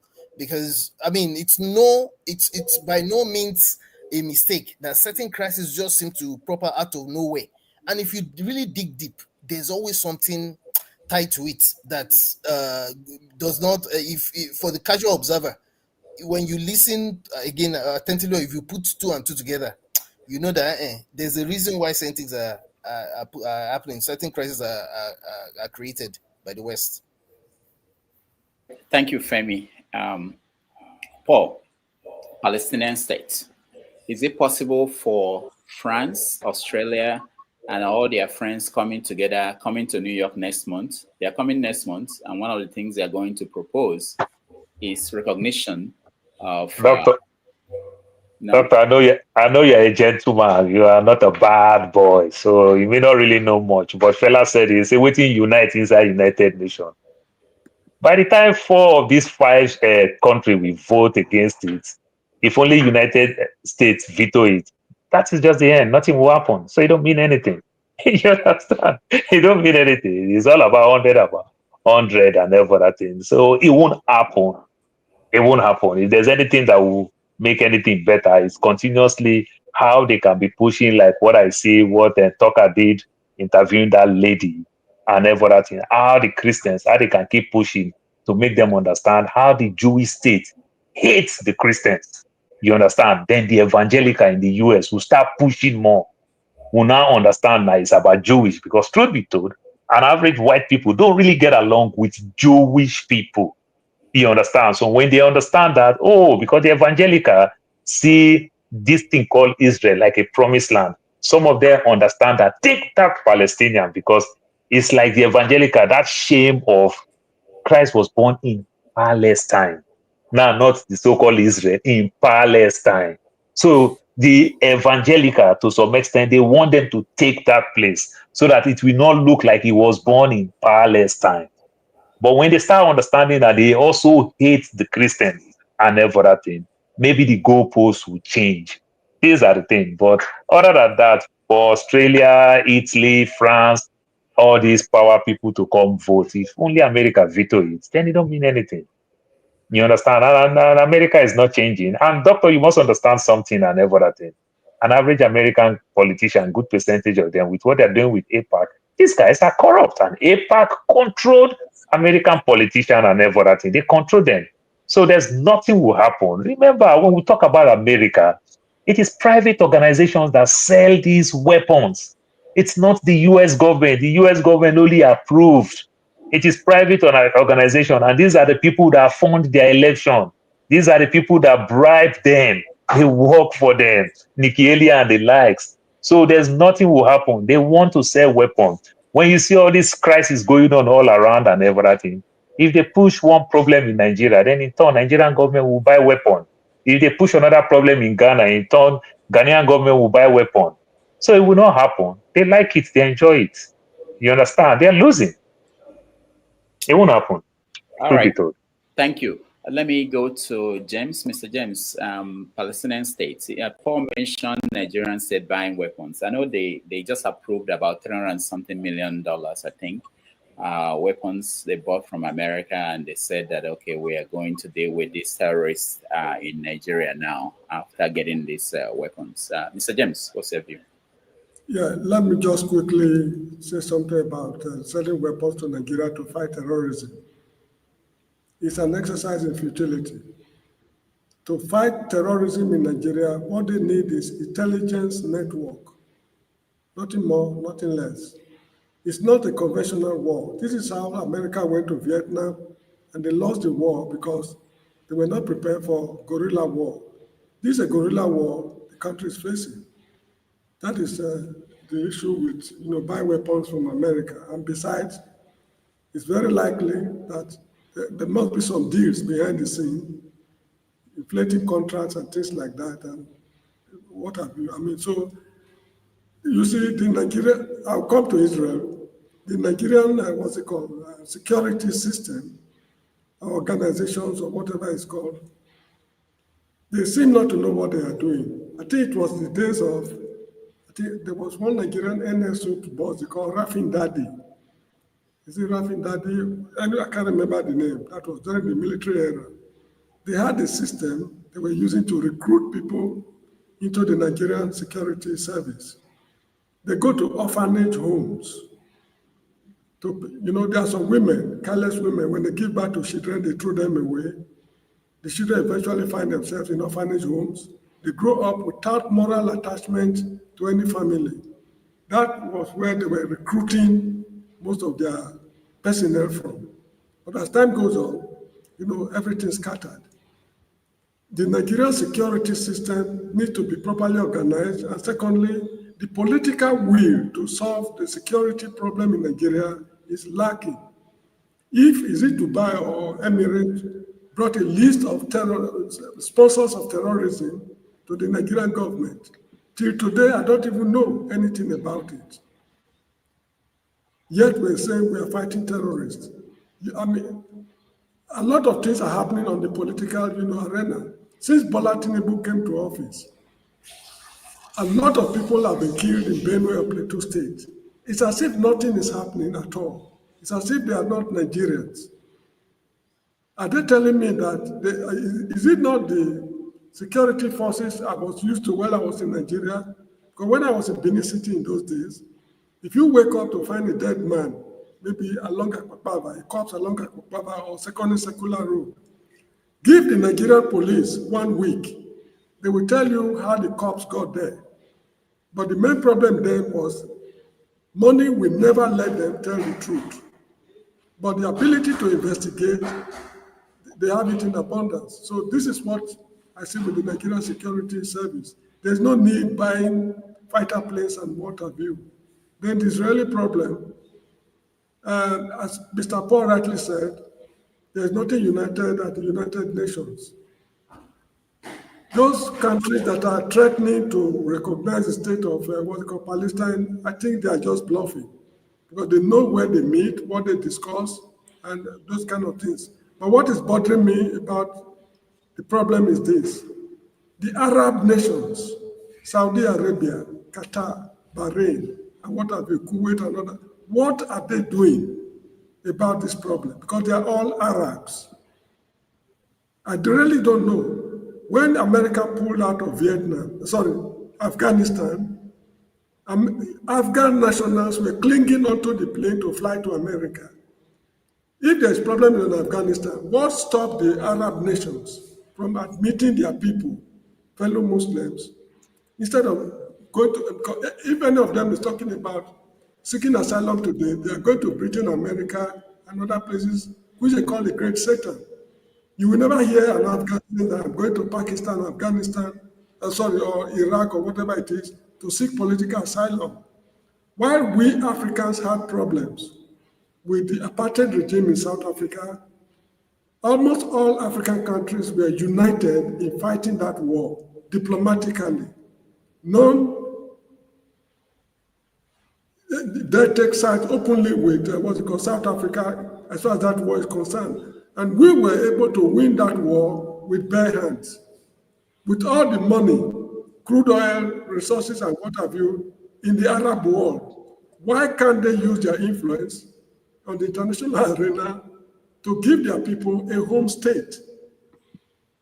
It's an insult on the Arab race, if I'm to put it in that way. And Trump is not the one to solve this problem, because when he was in office during the first term, he is the one who moved the embassy of Israel from Tel Aviv to Jerusalem. Tel Aviv was the capital of Israel in those days. During this, because of this wahala, they moved from Tel Aviv to Jerusalem. But most embassies refused to go to Jerusalem. It was during Trump's time they moved from Tel Aviv to Jerusalem. So this same man is deceiving you and me that is going to solve the Arab problem overnight. What I'm foreseeing is that they want to occupy the land the way they occupy Golan Heights. You remember they seized Golan Heights during the Six-Day War, and up to today, they've refused to relinquish an inch of Golan Heights. So this is exactly what is going on in Palestine.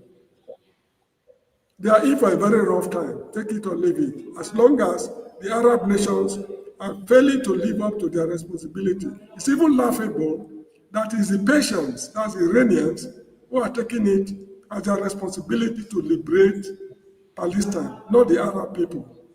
I cannot understand their style of reasoning. And by nature, anyway, let me stop there.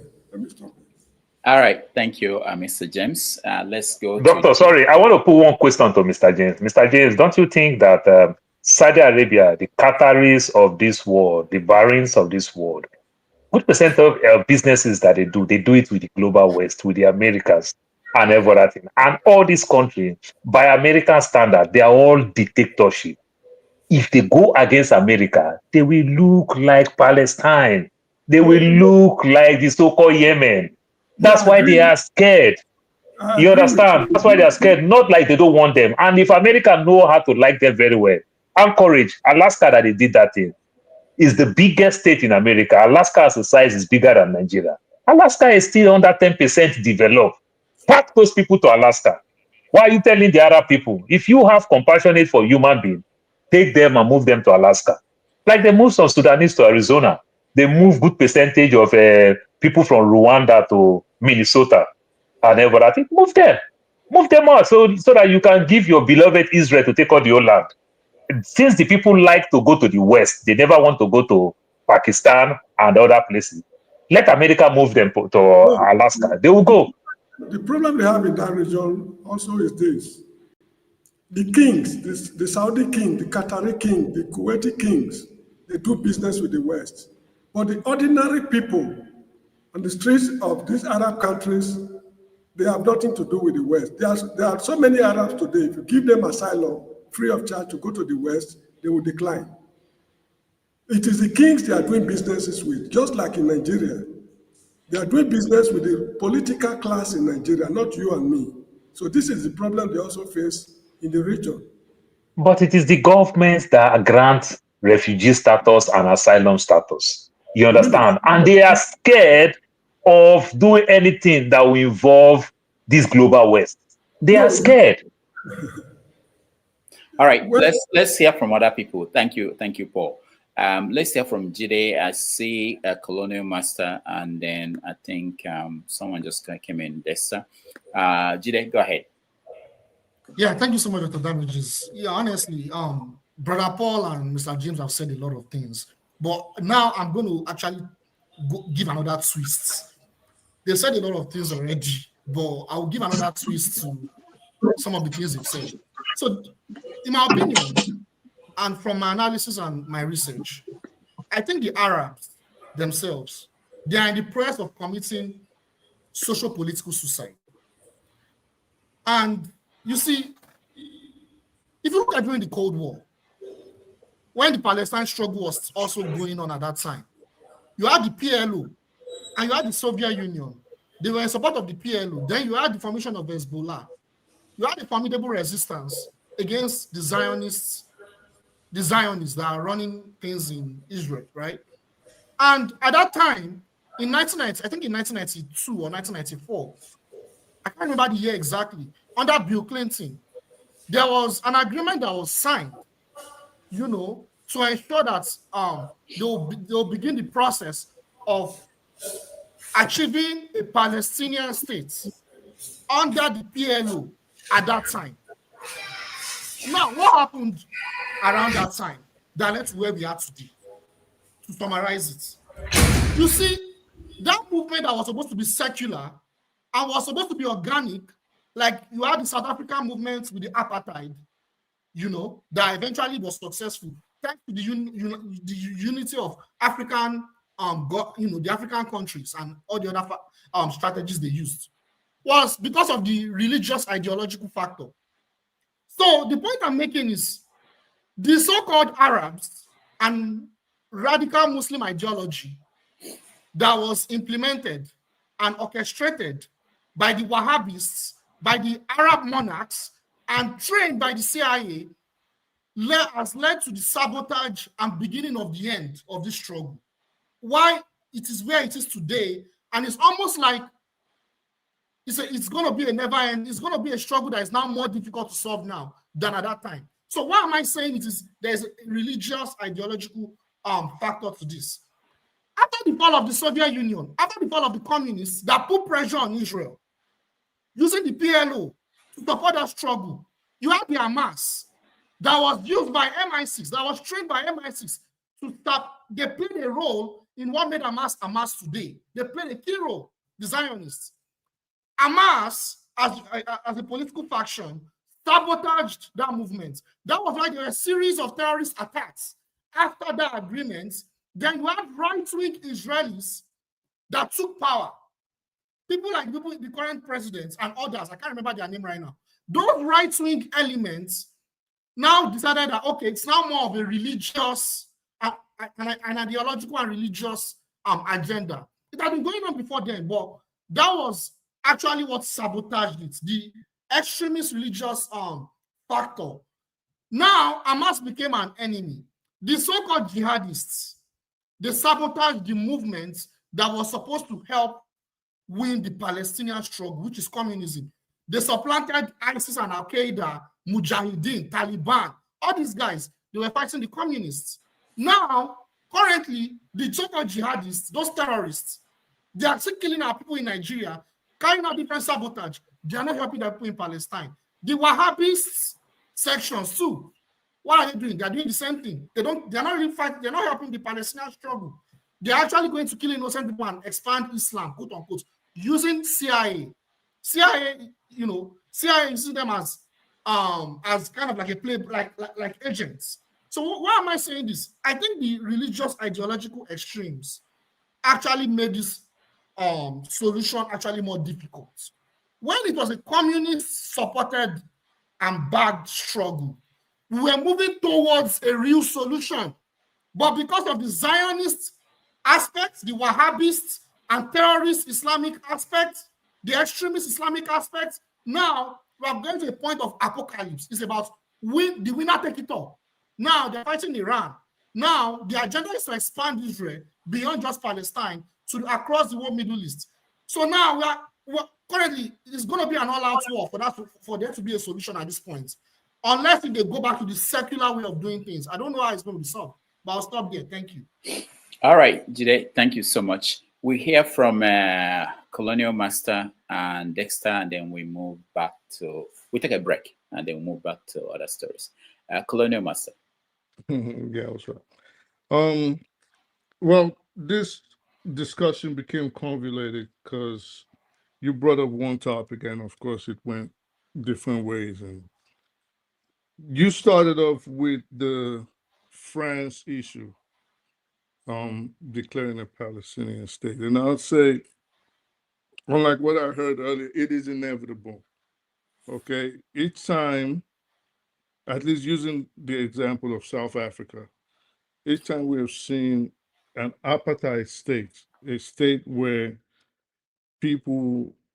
a foreign entity invades the state and then takes over from the natives and starts ruling them brutally, what happens usually is what is about to happen to Israel, where inevitably Israel becomes a pariah amongst the League of Nations. Israel becomes ostracized, and Israel will become relegated to the doldrums of history where it rightfully belongs. I think with regards to France and Norway and Spain and the rest of them insisting that there has to be a Palestinian state, I think it's a bit too late, but never too early.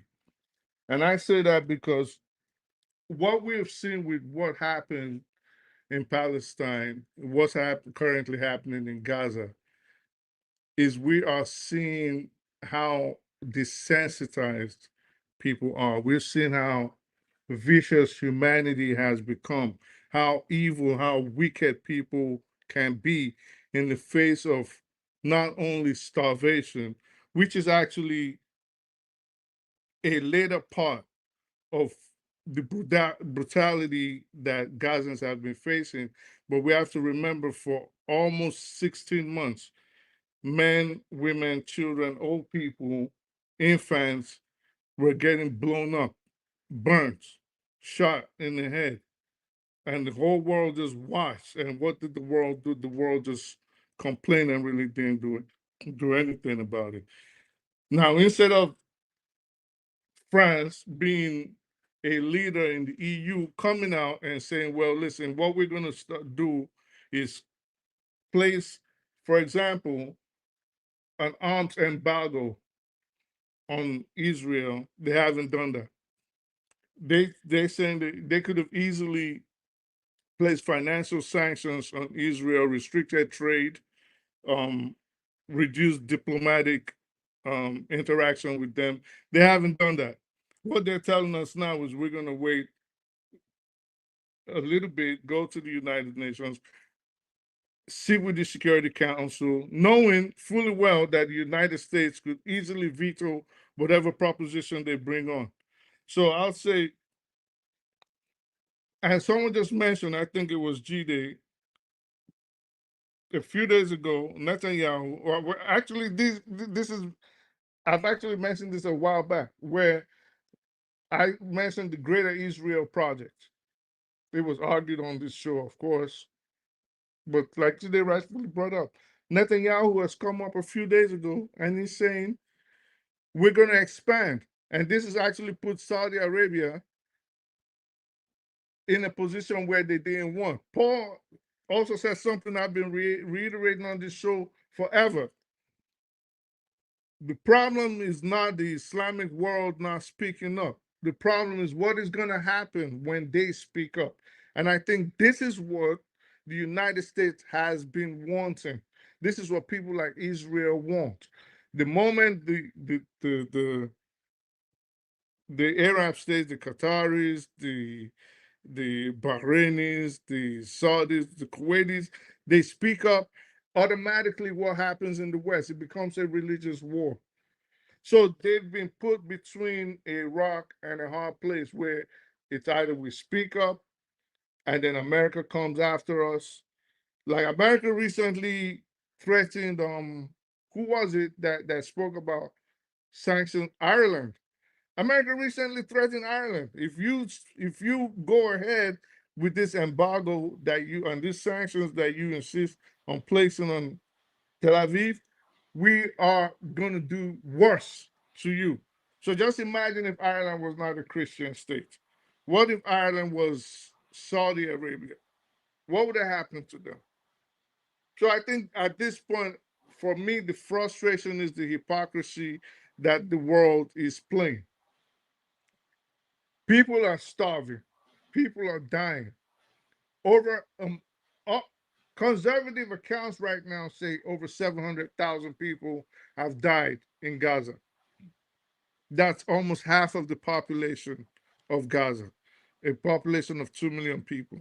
And the world just sits back and the world just watches. And then you have people on here mistakenly, when I say on here, I don't mean on the show, I mean on Earth, mistakenly thinking this has some kind of religious connotation to it. Granted, the Zionists are crazy. That was a timer for me. So granted, the Zionists have their own agenda, their own religious agenda, where they think they're going to usher in the Messiah. If you know about the red heifer sacrifice that they just conducted, that once it gets accepted, then they wait for the building of the third temple. So granted, they have their own crazy religious ideology. But that does not preclude the world from taking action on what is currently happening. And again, I think my own frustration is just, why isn't the world speaking up? It's not a case of why aren't the Arabs speaking up? Why isn't the world doing something about it? Why hasn't Israel right now been cut off? Why haven't they been relegated and ostracized? Just leave them where they want to be. They want to be on their own. Let them be on their own. Why is everybody still doing business with them? Why is the United States still giving them arms? You know, at some point, I think the world has to face this thing. And I think when all of this is said and done, the world is going to look back And for those that supported this carnage going on in Gaza, and we have some of them on here a lot of times, I think at some point when they realize they are on the wrong side of history, they need to look in the mirror and realize that they are very wicked, evil, unhinged, and demented people. All right. Thank you, Colonel Master. Dexter, welcome to the show.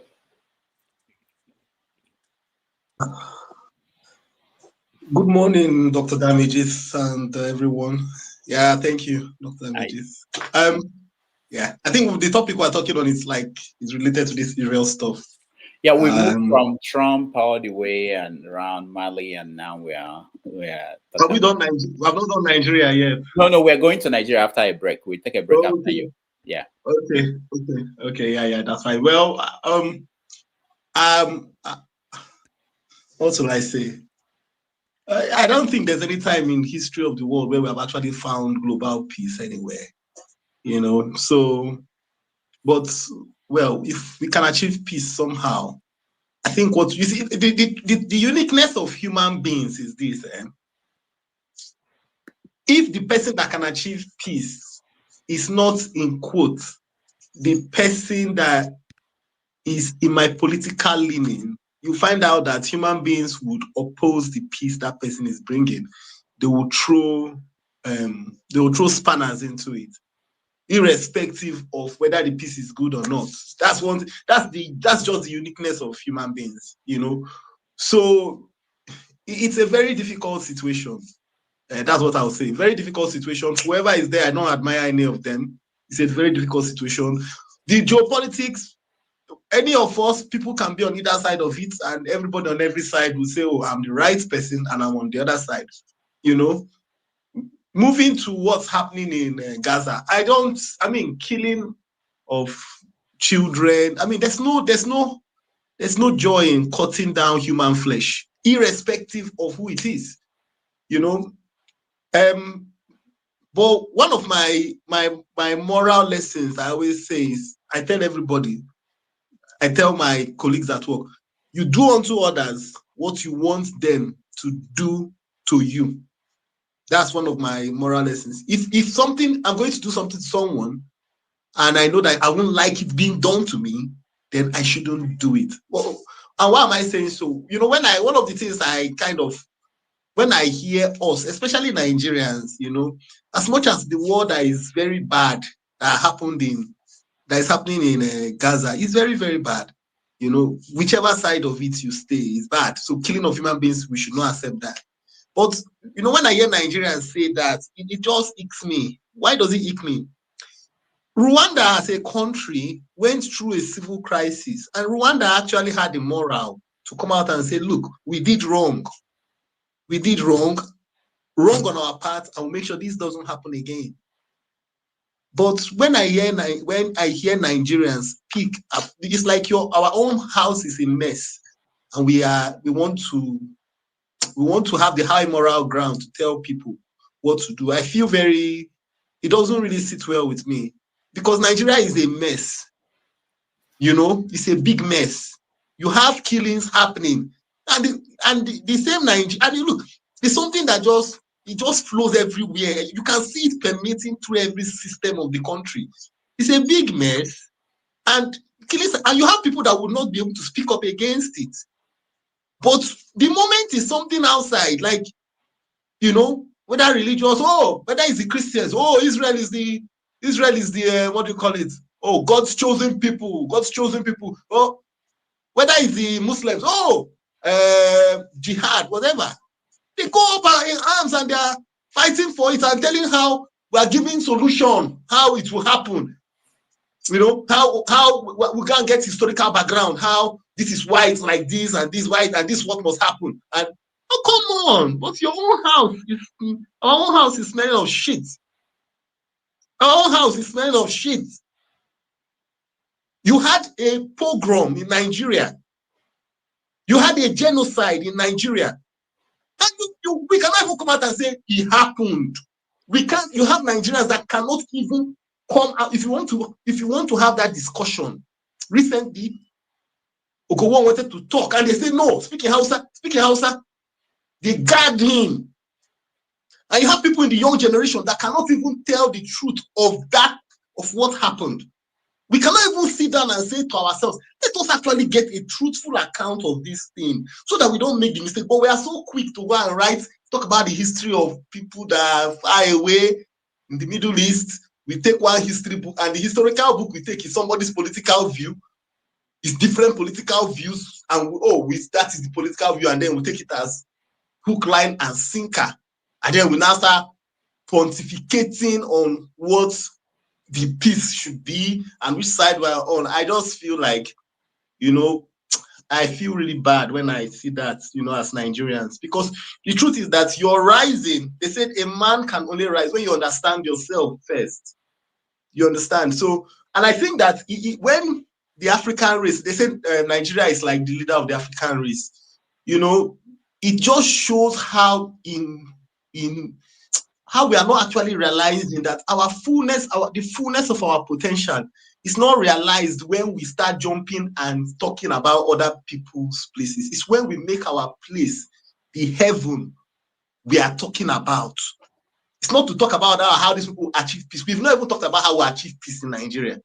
And the truth is that many people cannot even come out and justifiably talk about it. Because the moment everybody would just start taking into some proclivities, that it's not going to yield any good. And that tells us how the world is. France is fighting for their interests. America is fighting for their interests. Everybody is going to fight for their interests. So why don't we take our own home interest first? So, what happens in Israel, I think, is where we can give opinions. I don't support the killing of people.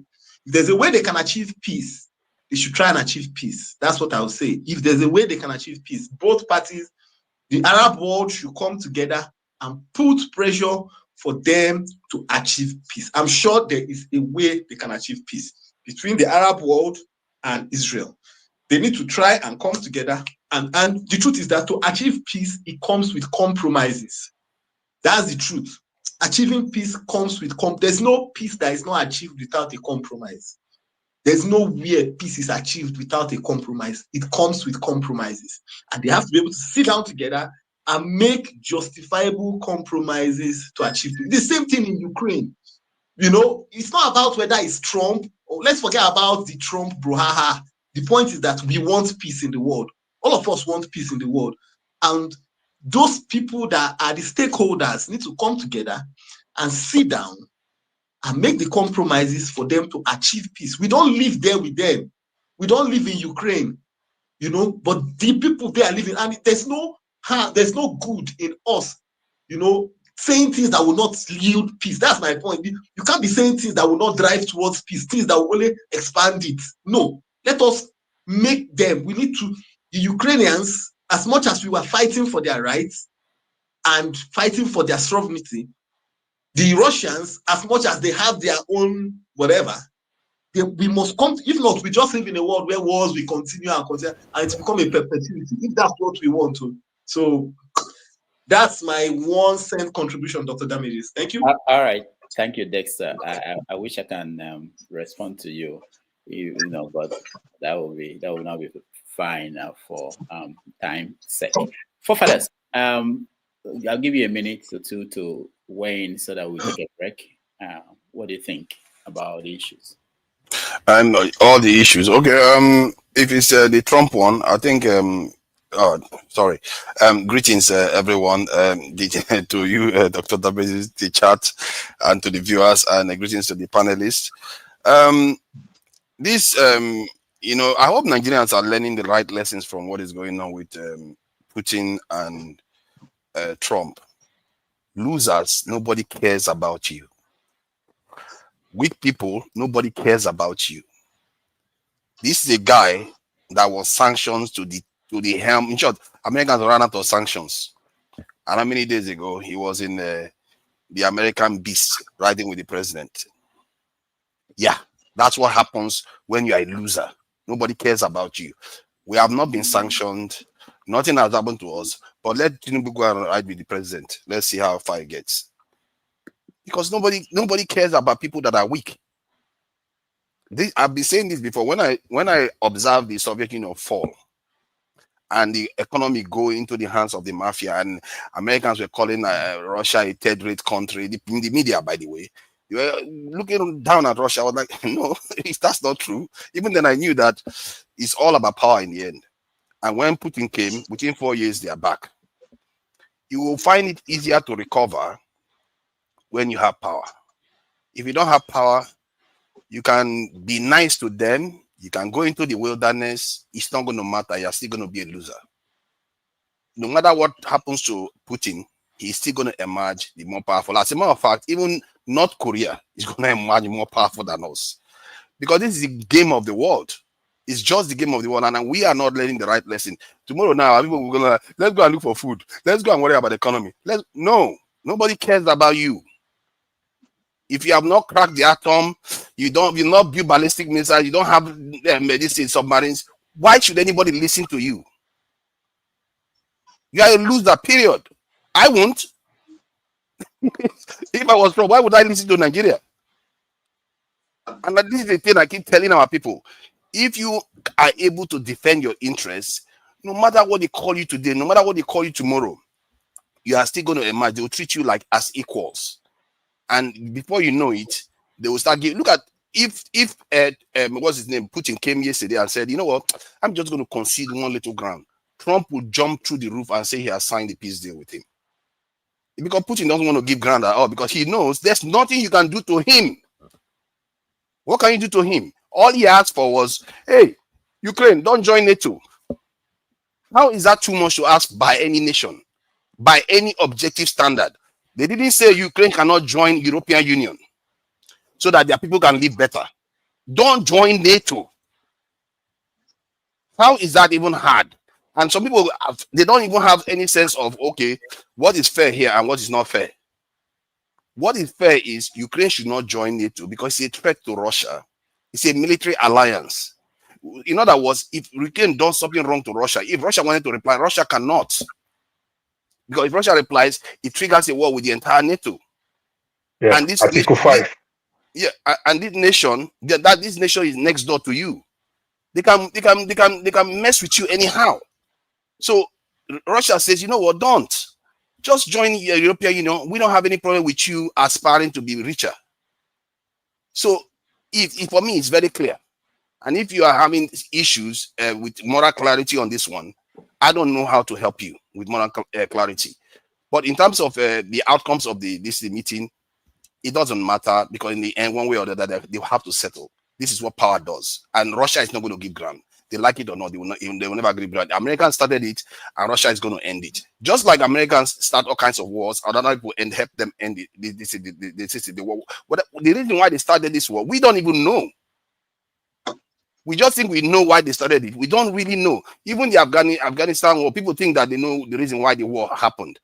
Maybe they are achieving their actual goal with the war that's happening in NATO right now. You don't know fully until everything unravels. After all, when the First World War was happening, did you know that America was going to emerge at the top? Yeah, they were funding Russia against Germany. They were behind the scenes funding it, because until the whole war ended, then you know the game they've played. And they inherited the world because of it. So let's not worry too much about what is going on. I just believe that Russia has the right to defend itself. I think from the point of view of Nigerians, we should learn what power does. And if we get our act together, this is what you are going to be getting. They will be bribing you with all kinds of wealth. Thank you.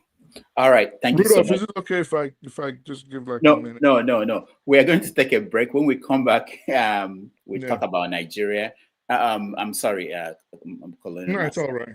Yeah, we'll talk about Nigeria. There are a lot of things going on in Nigeria as we speak. The president is out of the country. The Senate president, we don't know where he is.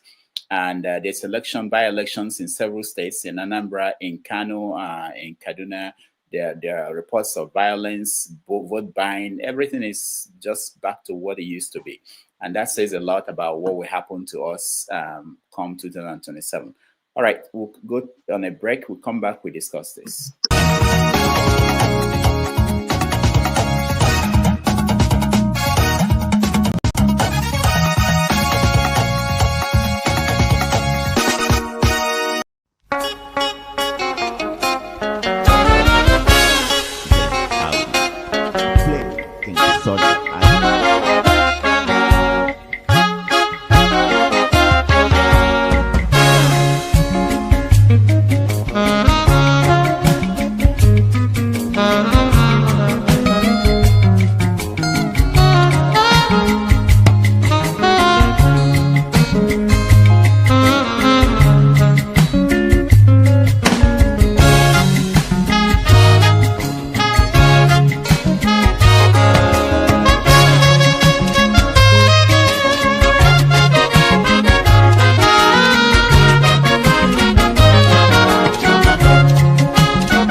some reforms at the initial stage of his administration, and now he's told Nigerians that the economy is turning the corner. What's the WTO's perception of Nigeria's economy?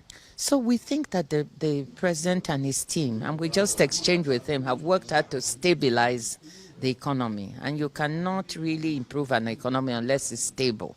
So he has to be given the credit for the stability of the economy. So the reforms have been in the right direction.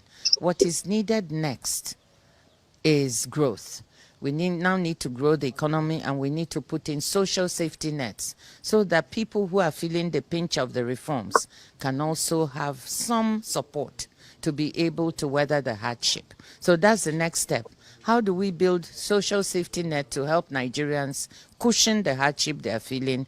And then how do we grow the economy so we can create more jobs and put more money in people's pockets? These are issues that we discussed with Mr. President. All right, that was Ngozi Okonjo-Iweala reporting on her visit to Bola Tinubu before the president left the country for Brazil, Japan, and wherever he's going. Already the Senate president is out of the country. We don't know whether he's sick or well, or whether he can walk, but we know that he's out of the country. There are elections going on, by-elections going on across the country. These signs, the reports we're getting, it shows that we haven't learned anything. This is controlled election in very few places yet. All the issues in past elections are showing up again. So we want to discuss all these under 45 minutes. Good luck. Okay, let me start with you, Mr. James. This is your alley. I mean, we're not talking about US. We're talking about your country, Nigeria. What do you make of any of these topics? You can pick it from any angle. You don't have to talk on everything. So if you're interested in Tinubu being out of the country, I don't know how many times we're going to talk about that. The question is really, why is he going to Brazil again? He was there just a few weeks ago. Okay, go ahead. Well, I don't want to talk about Mr. Tinubu. As for the lady, Okonjo-Iweala, I think she's telling us what she feels we would like to hear, not what she discussed with the president. If the economy has been stabilized, in economics, maybe somebody here can enlighten me. What does it mean for an economy to be stabilized? And despite the billions of dollars we borrowed from all over the world, we are not seeing the effect. Now, when Brazil in the 70s and 80s, if I'm not mistaken, they ran into economic problems, they went to IMF, borrowed money from different countries. They invested the money into engineering and construction works and what have you, and it is the outcome they are benefiting today in Brazil. Brazil is moving into very fast towards industrialization. Very fast towards industrialization because of the structures they put in place. The monies we are borrowing from all over the world, what exactly are we doing? Do we have programs? I mean, like in the United States, for example, everything has programs. Policies on trade, on transportation, on agriculture, and what have you. What is our policy on trade as a nation? What is our policy on agriculture? Are we implementing any plan, sowing seeds that will germinate tomorrow? The answer is no. So what exactly is the woman talking about?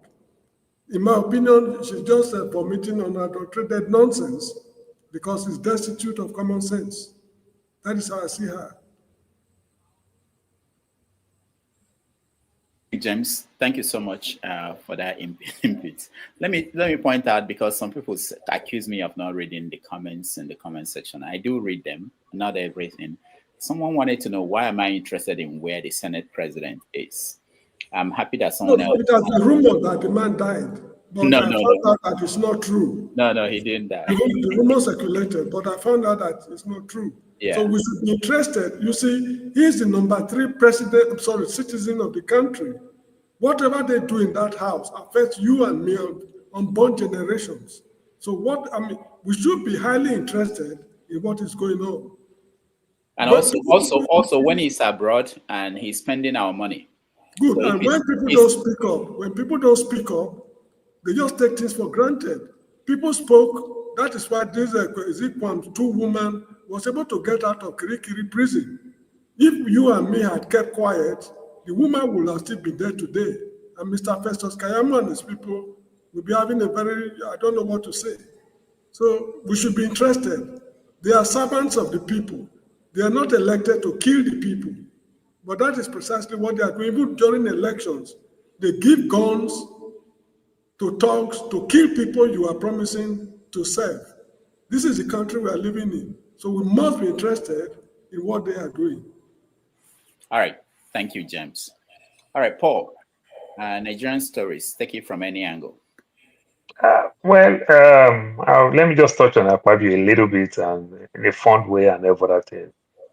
What you see with all these politicians, whenever they put up anything, even though in the small 3-bedroom flat private schools in Nigeria, they'll put like 100 country flag. They'll say world-class school, and they don't have any branch even in West Africa, but they say it's a world-class school.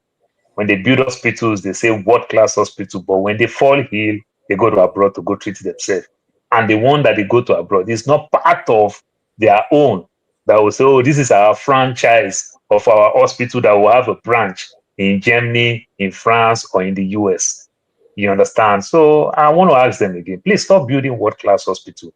Build state-class hospital so that you can be in your state and treat yourself. Because when they call it world-class, then they go to outside the country because they want to use world-class hospital. It's just funny and never that thing. Our Senate president will fall ill.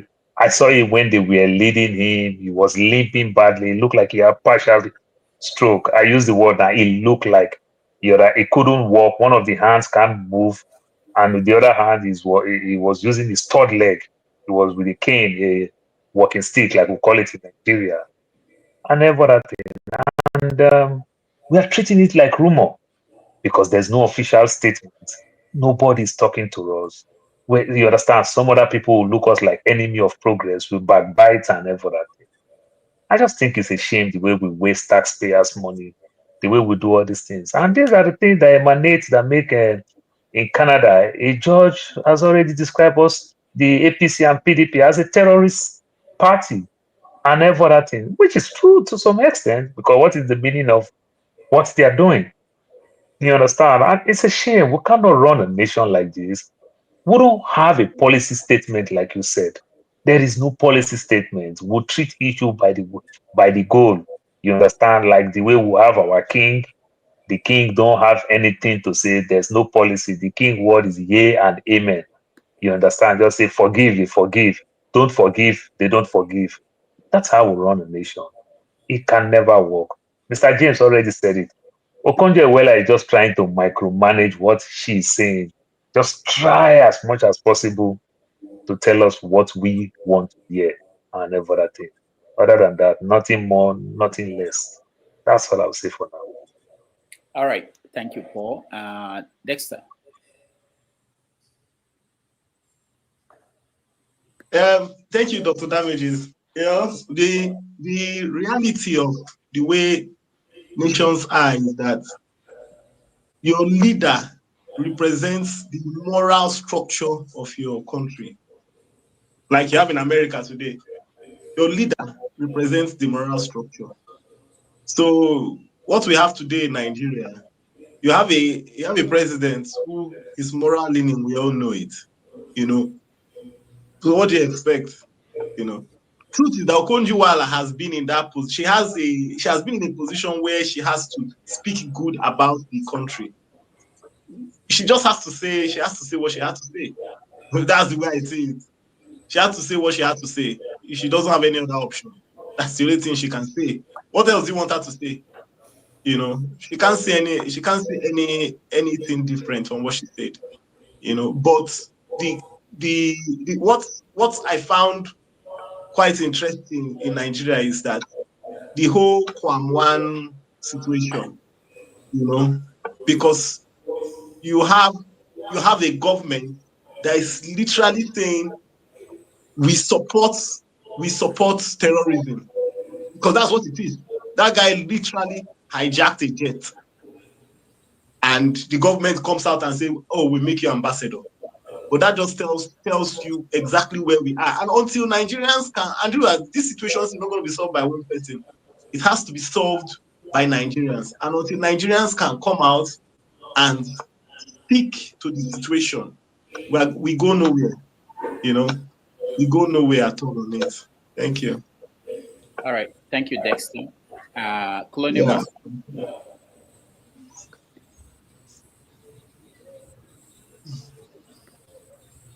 You're muted, Colonial Master. All right, so yeah, forefathers is laughing. I named the child after him. So what I don't understand, right, from the criticisms that I'm hearing from Mr. James and Dexter is, are we saying Okonjo-Iweala was wrong in her analysis? I mean, yes, they've said she was wrong, but if we're to go by the records, at least what is being published by the NBS, the Bureau of Statistics, there is definitely stability in the economy. I mean, you have to look at it. What are the elements of stability? They're not saying the economy has recovered, because she rightfully said what we need to look forward to next is growth. So what are the elements of a stable economy? Low unemployment, steady financial systems, stability in managing inflation. These basically are some of the elements that encompass a stable economy. So if you look at it, and if you look at least again, if we are to rely on the NBS, inflation dropped last month. Well, in June, they haven't recorded last month. In June, it went from approximately 22%, almost 23%, down to 21%. So you look at it, you look at the currency, how it used to fluctuate. To a large extent, it's stable. Is Nigeria having success in terms of infrastructure? I would say, at least from the outside looking in, yeah. You look at the East-West Road, you're laughing, Rudolph, but yeah, I mean, a lot of monies are obviously being pilfered. We agree. But at least on paper and the little we're seeing, there at least is some investment in infrastructure area. Again, we have to always look at the records, not our emotions. Emotions, the records say unemployment is going down in Nigeria.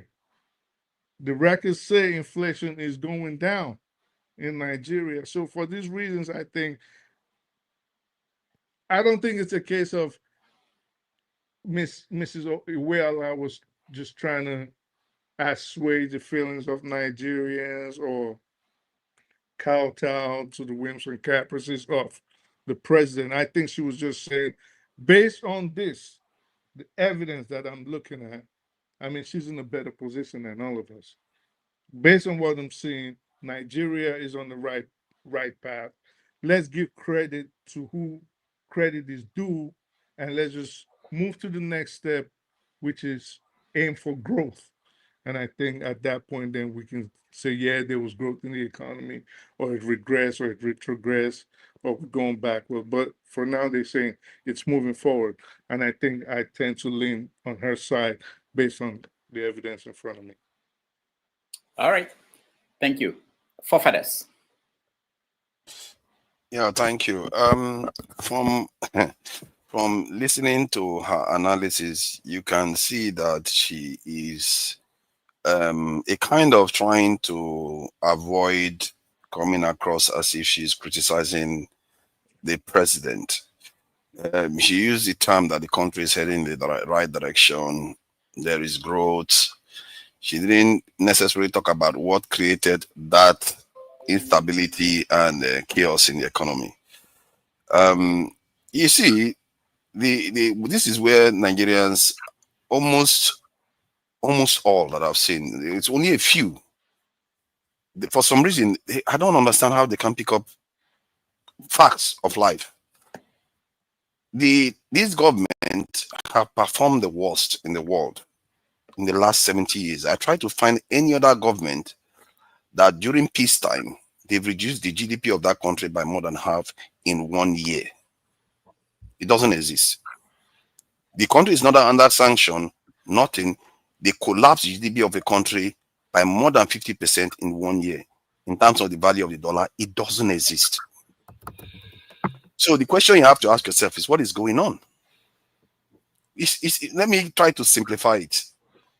If you assign somebody to take care of your house, and your house was worth $500,000, within a year, that person drops, completely crashes your property to the point whereby the value of your property is worth $180,000 within a year.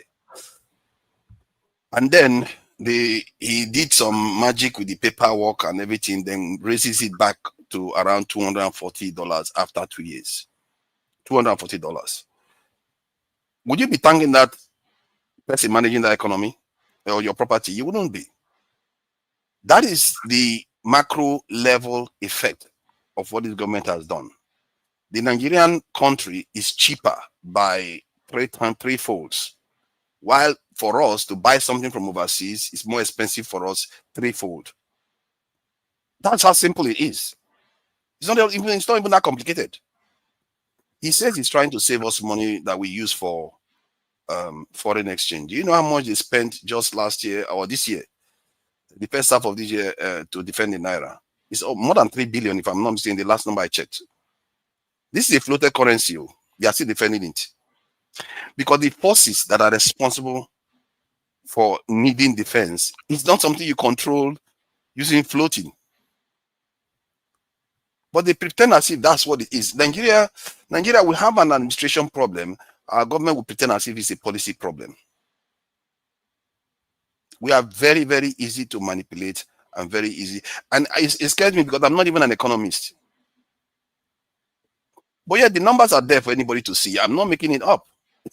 If you give me your property at $500,000, the next 2 years, it's worth $240,000. What kind of situation is that? You shouldn't be thanking that person. You should be saying, you've created this mess, you better smoothen it out. And based on estimation, the current Tinubu government, he was saying that when he comes into office, he's going to turn the Nigerian economy to a $1 trillion economy.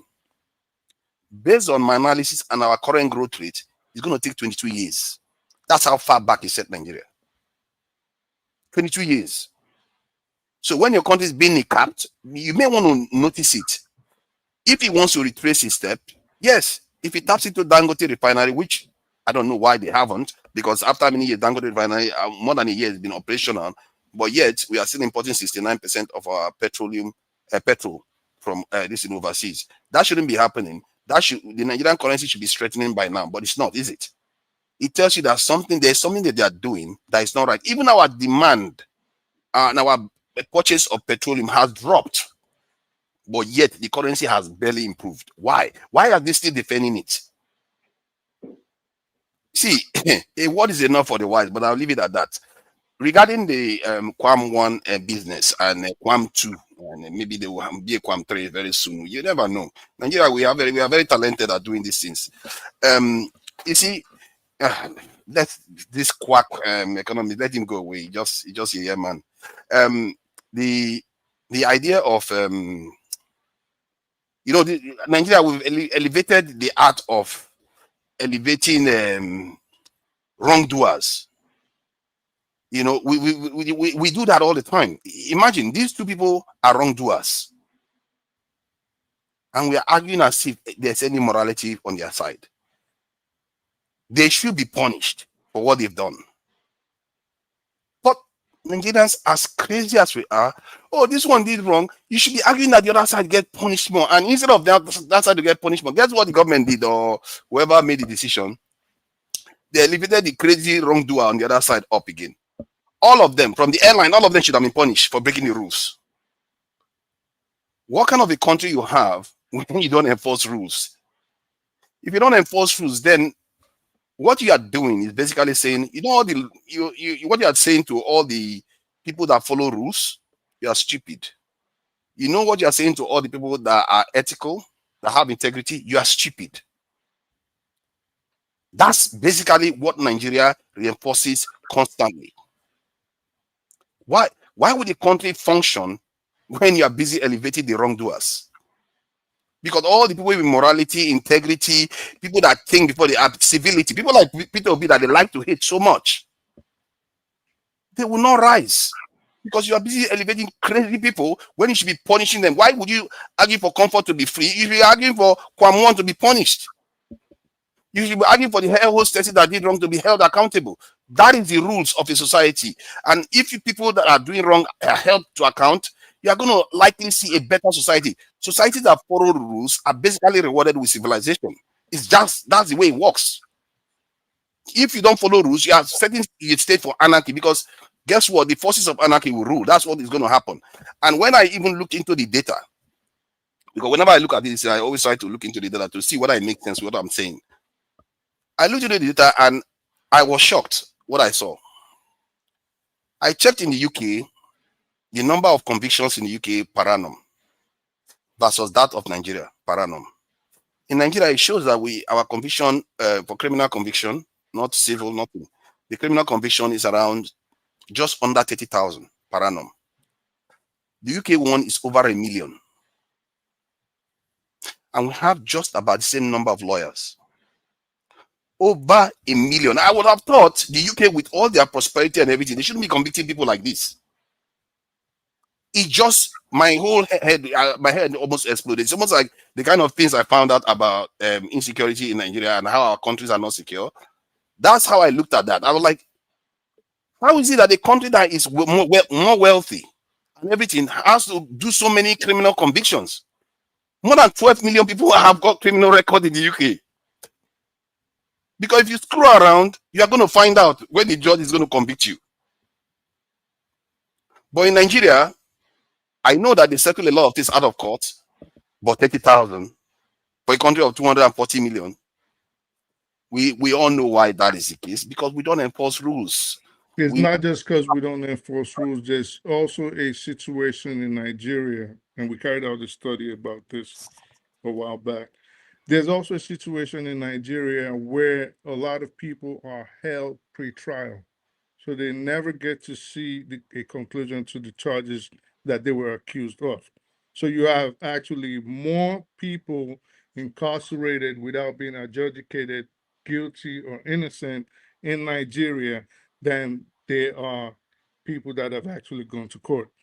So if Nigeria was to actually go ahead and persecute and see if you're termed guilty or innocent, there would actually be way more people incarcerated than in the UK.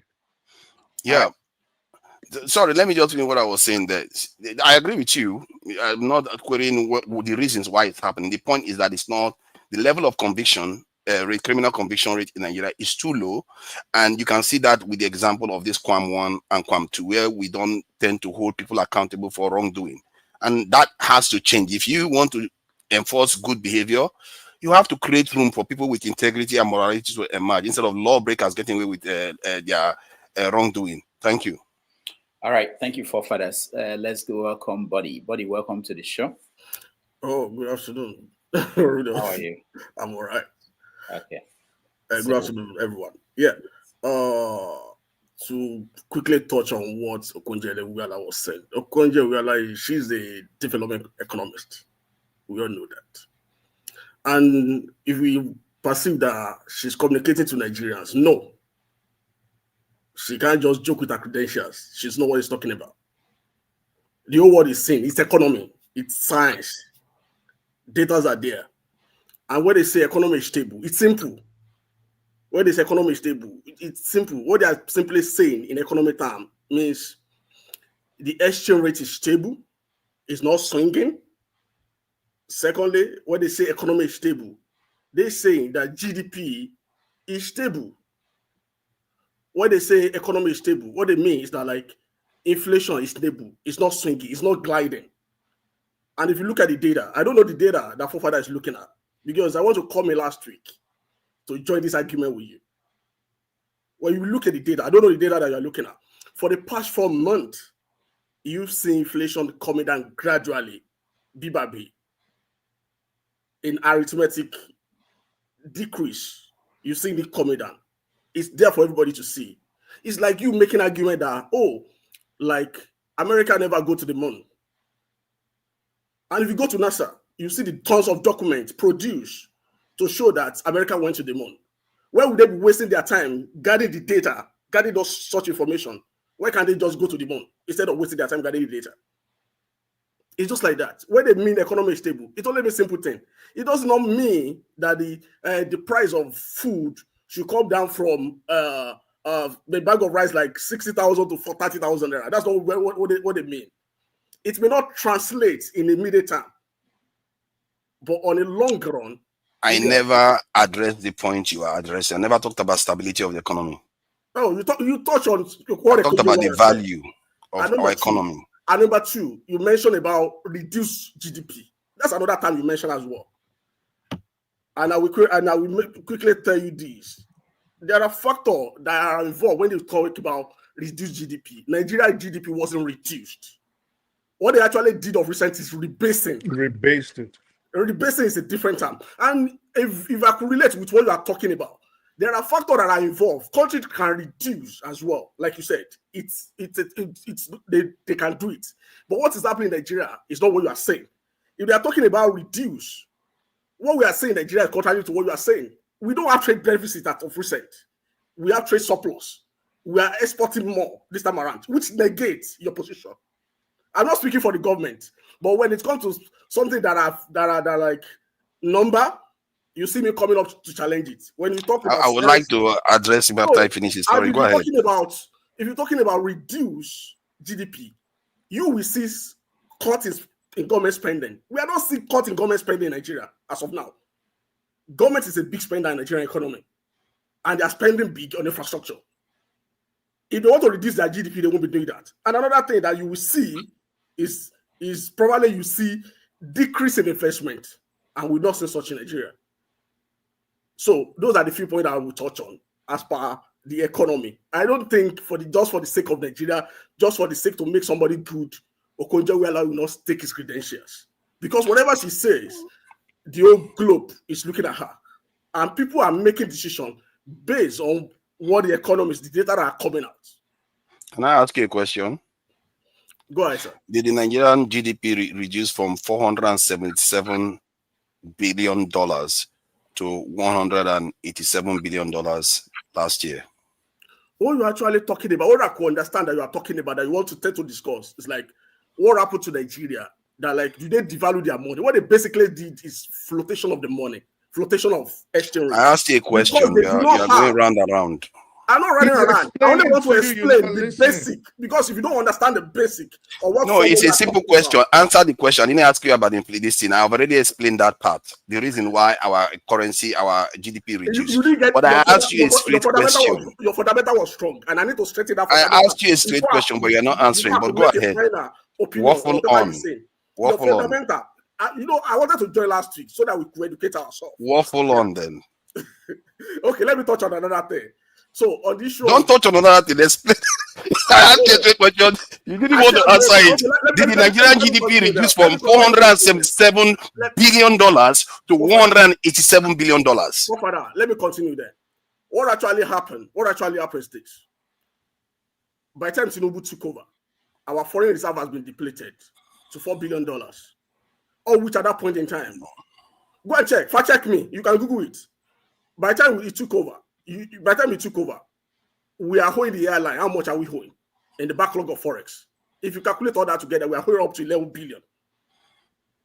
And at that point in time, there is no money. You know, our forex, foreign exchange, is being subsidized. There is no today. No, they are managing it. What they're doing now is what we call managed float. You don't. Do you know how much they spent in the first half of this year? Yeah, that's why that you flow. You see, don't. You are talking. Do you know how much they've spent the first half of this year? You still don't allow you. That's why I said, listen. I said when they say economy is stable, I said earlier that when your foreign exchange is not swinging, They still have to maintain it. They still have to maintain that stability between the market demand.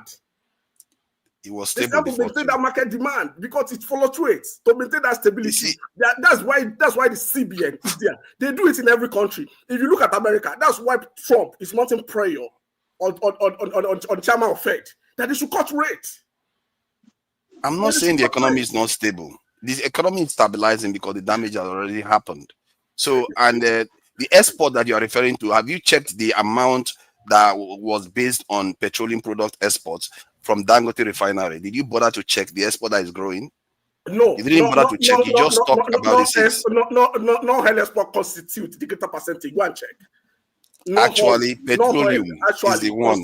The greater percentage. But you see what you are saying now. Anybody that listening to this will know you are not telling the truth because they know Dangote oil that is petroleum. Hold on. Dangote that is exporting petroleum products. There's nobody that could possibly export more than he does. No. And you are making that there is something else. What else is there? Exporting crude. It's only the Nigerian government that okay, don't worry. All this is I'm saying, I'm going to provide evidence. You're going to you don't have an issue after this one. You're going to waffle on. I will still, later the night now. We'll still come back now. We'll still talk about okay. Let's give room for others to talk. All right. Thank you, guys. Thank you so much. At this point, we are going to go into rants. After the rants, we will round up for fathers to take over. Once again, I want to announce that tomorrow on 90 Minutes Africa, we are going to get one of our young people who is making waves in the political scene in America.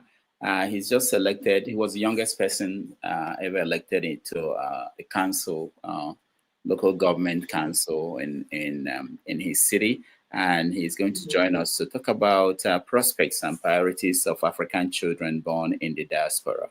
It doesn't really matter what part of the world, but we have our young kids who are growing up, who are becoming part of the mainstream of the countries where we are deciding to hide away from our countries. They're making impact. So we want to talk to him about that and other related matters. We want to know whether there are things they owe us.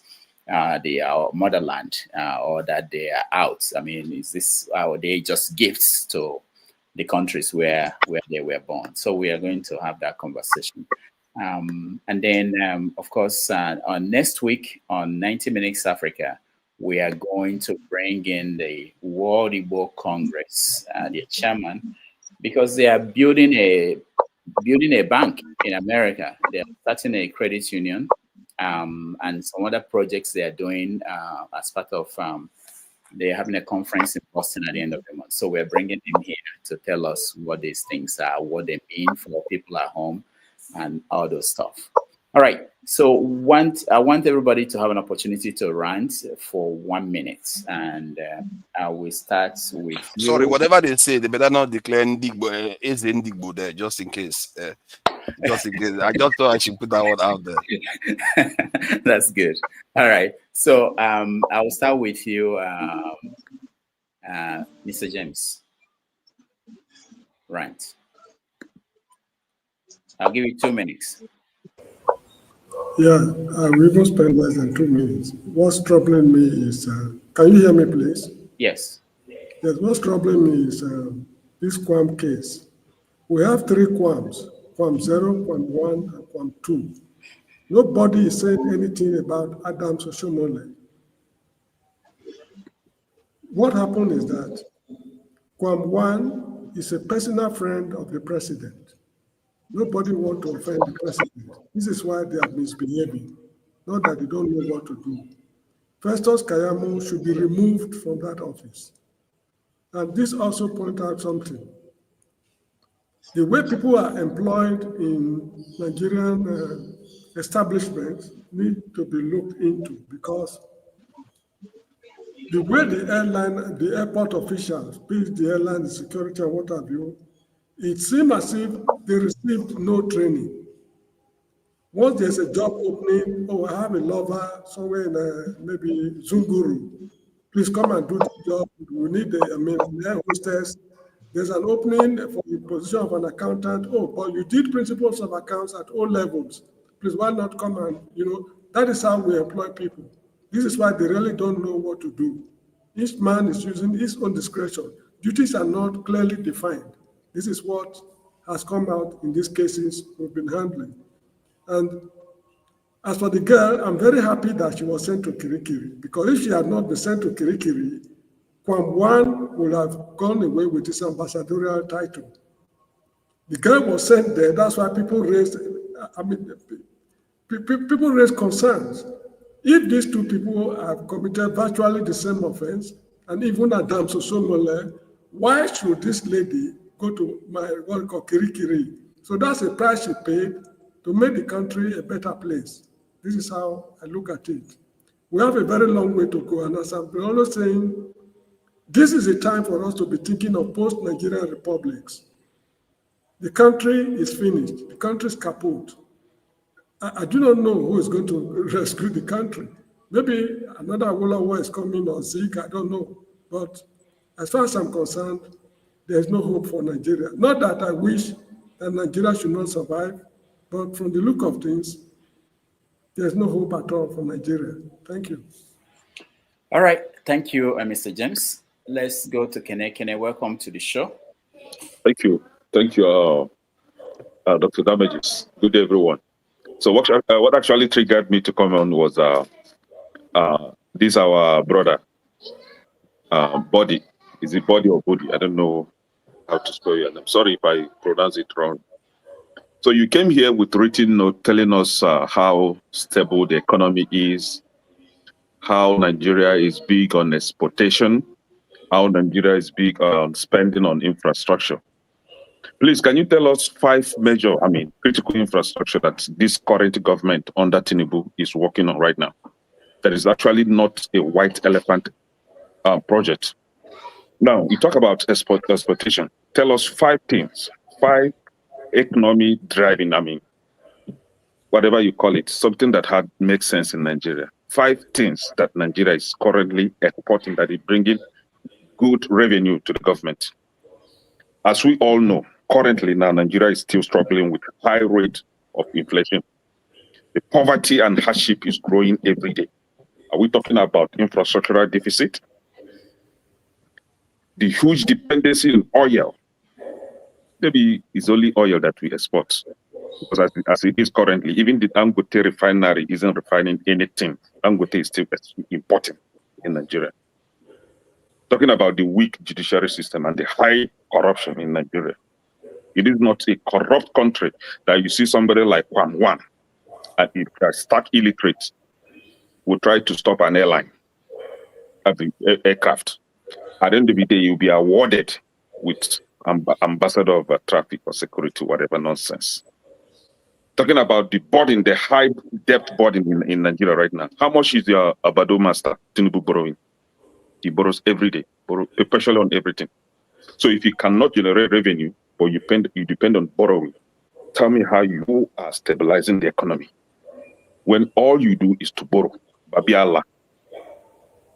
And you come here to defend a God-forsaken,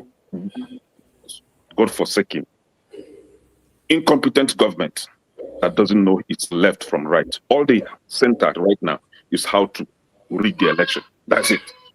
The only language they understand is how to rig election and stay in power with nothing in their score. And somebody like Kulata, somebody like Body will be defending this incompetent government. You are here attacking my big brother. I don't know if it's my big brother or my small brother, forefathers, right? Saying that forefather is an economic illiterate, that he should be in the farm. You, Kulata, you should be rearing cow. All right. Thank you, Kenneth. That's the rant. Dexter, you're next. Thank you, Dr. Damages. Until we become sincere with ourselves, it's the point I was trying to make earlier. Until we become sincere with ourselves and we see a spade and we call it a spade, we are not ready for progress. And everybody wants Nigeria to do well, but we must tell the truth. This government, forefathers put it succinctly. this government came and literally imposed poverty on the people, and then they now start releasing carrots, and then we are growing the economy, you know. And look, the truth about it is that Argentina was in a worse state than Nigeria. But at least Argentina, the guy is making, he's doing something similar to what Tinubu is doing, but he's not stealing money. He's an honest man. He's not flying around a $150 million private jet. He flies on commercial planes. You know, so these are the, you know, one of the things that I think affects Nigerians is that we are ready to accept very, very, very, very bad characters just because they kind of suit our political leanings, you know. We accept unscrupulous people to be in charge, and we will back whatever they do, you know, just because, that suits our political leaning. The country will not make progress that way. The country, Nigeria said that if you work for 1 hour in a month, you are working class.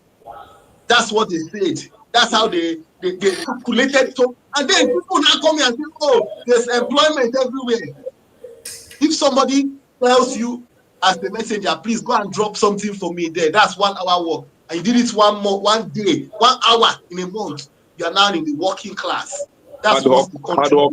Hard work staff is a working class.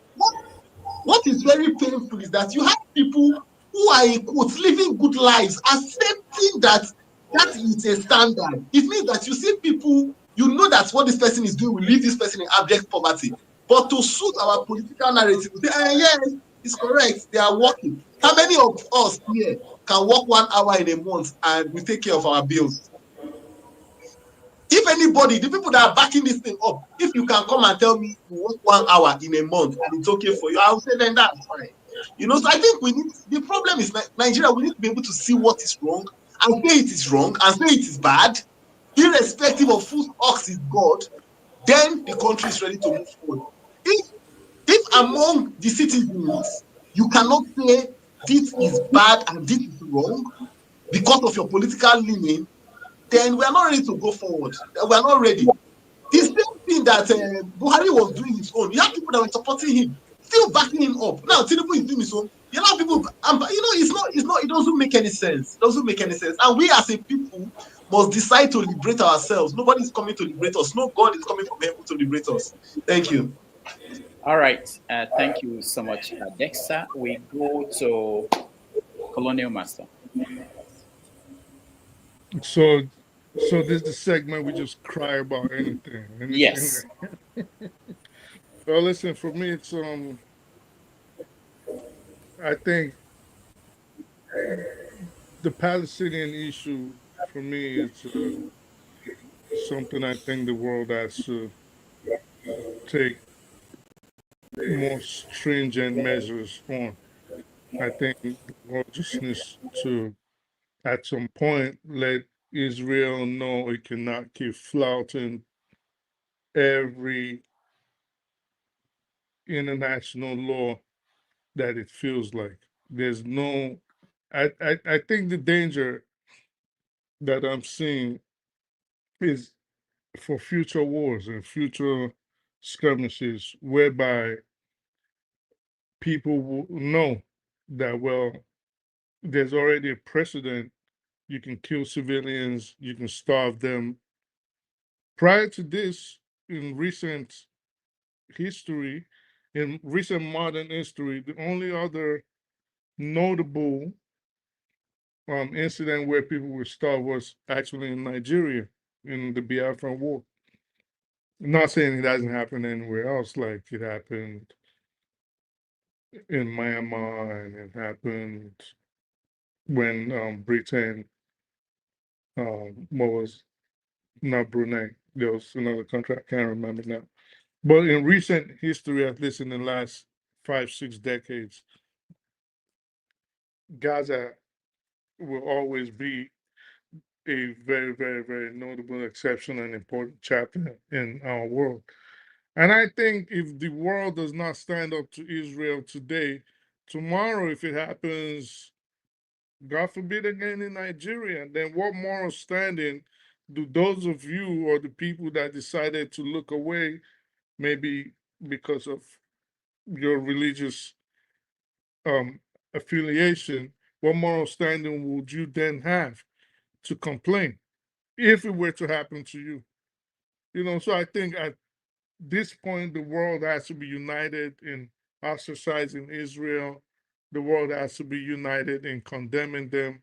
The world has to be united in making sure something like this is quickly cut short and never happens again. Outside of that, we are only setting the stage and the grounds for it to happen and become normalized in future wars. If we have to use starvation and indiscriminate shooting of women, kids, invalids, and old people as a means of winning a war, then like I said again, at some point, I think people have to question their morality, look inwards, and realize who they really are at the core and the depth of their person.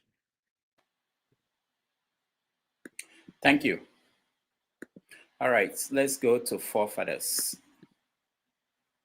Forefathers.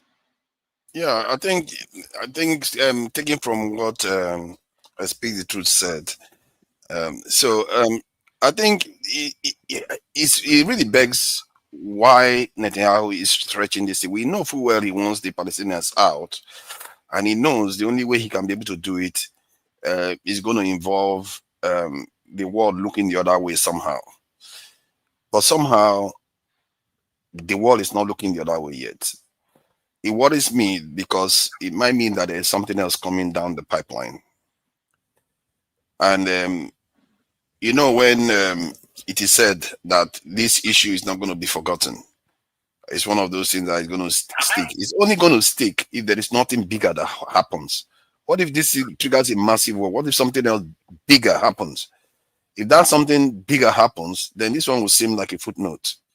There's a lot of Gazas that happened during the Second World War. And we don't remember every single one of them, do we? And maybe that is the game Netanyahu is playing, and that's what makes him extremely dangerous. If we think this war is bad, the fact that he doesn't want to end it is signaling that maybe there's something more he wants. Something that is going to clean out his record, something that is going to somehow shield them from being able to push the Palestinians out without people paying attention to it. Something bigger could do that, and that should scare you. From the point of view of the Nigerian space, I think I saw the chief of defense staff saying something about African countries need to work together to protect themselves. And I also learned that Trump sold Nigeria some, interesting weapons, which is something you don't hear often. Selling Nigerians missiles. What did they think that Nigerians can operate missiles? How did they know that? That's scary. Why would you give Nigerians missiles? Nigerians we are knuckle draggers. We can't operate missiles. That's why. See, the point that he's able to do those things. This is one of the things I like about Trump. You say whatever you like about him. The Democrats won't give you that. They will make your life miserable before they even give you anything. But at least with Trump, if you have money, you stand a chance of getting what you want from him. From this government. And I think maybe the Nigerian government can try to tap into that and acquire a lot of advanced technology from outside Nigeria while they kind of transfer knowledge to the Nigerian space, because Nigerians need to start building sooner or later. We can't remain like this forever in terms of our ability to, shape our own environment and decide our own policies. There's a campaign going on now about African countries being able to travel amongst themselves, and by Wodemaya. And I think it's something that we as Africans need to embrace a bit more, because our chains are many, and that is one of them. That to me, that's low-hanging fruit.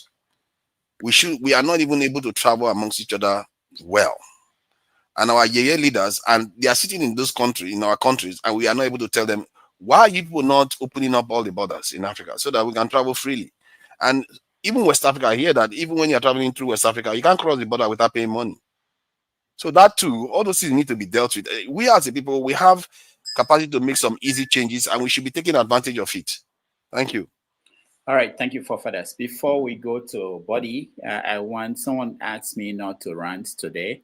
In place of myself ranting, that he wants me to play a video of Festus Keyamo ranting. I'm here to think that the APC is the best thing to happen to Nigeria.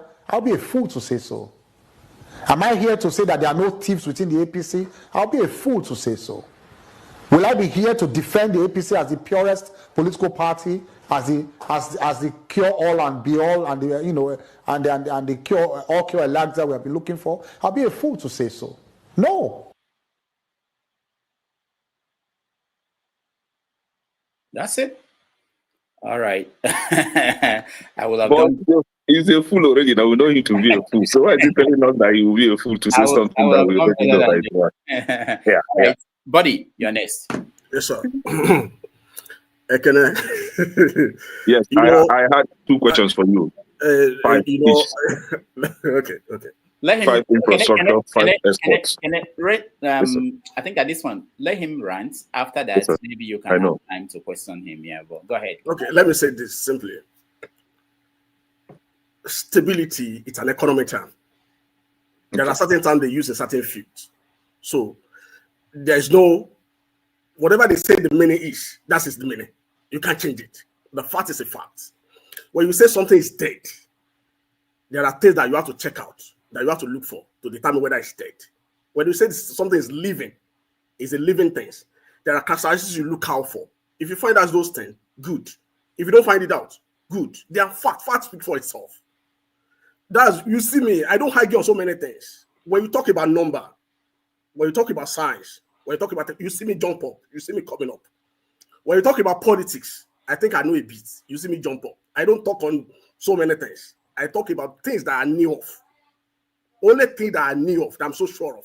Those are the stuff I talk about. If you've been following this channel and you've been seeing me talking, I only talk about few things that I know of. So, back to the issue of the hairline and the commotion that are going on.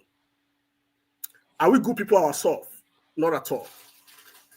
I've been to Nigeria on several occasions and I fly with Americans. Then Nigerians and Americans. Nigeria and America, sorry, I mean. And even before we land in Nigeria, you see people jumping on you right from the back. And they will not do that here. We have issue within ourselves. The discipline is lacking. The patience is lacking.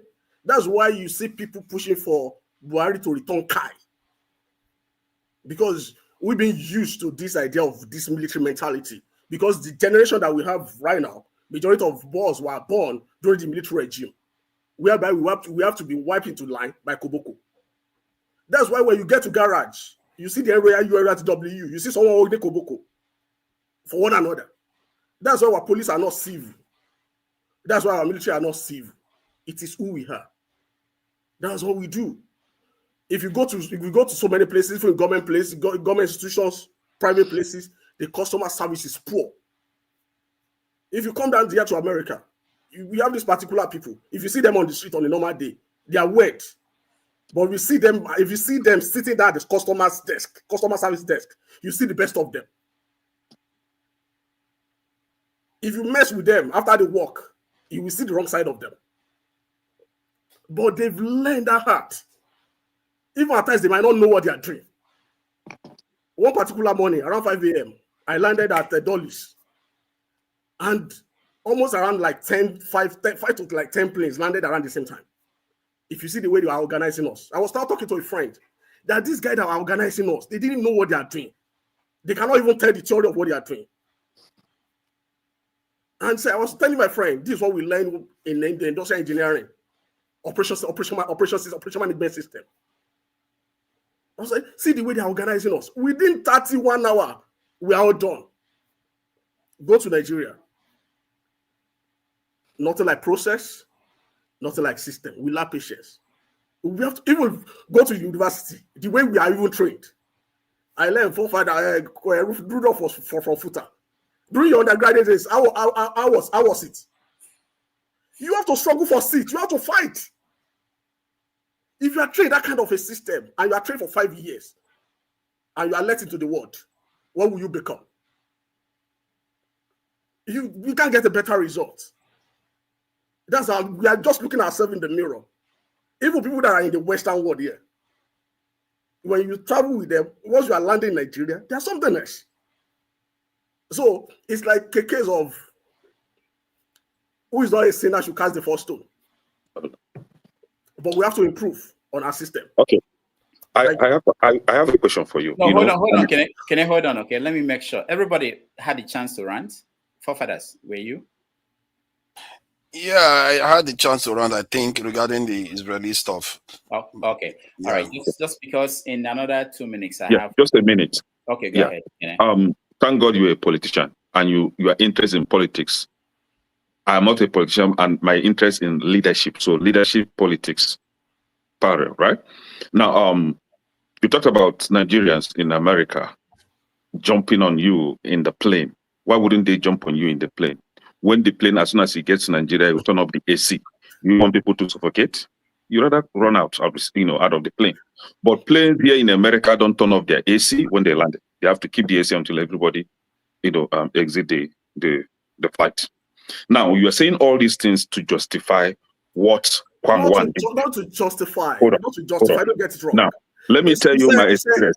Let me play check you there. Yeah, let me tell you my experience. Jumping on people is not the right way. My recent experience with Nigerian police at the airport just this February, right? I was coming to the airport. Yeah. You know how they would like to, assign you where you will park. And and he asked me, the police officers, 2 of them asked me to stop, to wait, so that the other person will move before I will now join. I was waiting. All of a sudden, 2 trucks with siren, big men came. And they now asked them to enter where I was waiting for me to enter. I say, "What Kashigi?" I immediately double-crossed the truck and blocked them. The police said I should move. I said, "What can me move?" I refused to move. I parked there, offloaded everything in the vehicle. They were looking at me, packed everything, asked my brother's wife, "Move your car and go." Now, this is Nigeria. This is what we have in Nigeria, where orderliness is not being respected, where the police that are supposed to maintain orderliness are the one breaking rules. You have a grown man. See, you see that pilot? God bless that pilot for me. The only mistake when I was watching that video, my only regret was that I did not see head rolling on the floor. You see that plane wing. My wish is just, but he escaped it. How dare you? Will you do that in a foreign land? He thought he has power in Nigeria. That's why he could, stop aircraft. His life is not more important than the lives of those people in that aircraft. So I applaud that lady for taking that decision. God bless her. All right. These are the kind of people we want in the system. But I still don't have your question anyway. So now you still did not answer my question, which means you failed. I still don't have your question. No project. Not answer the question. Nothing to export. Just borrowing. All right. So can I thank you? We have to pass it on to the next stream where you can continue the conversation.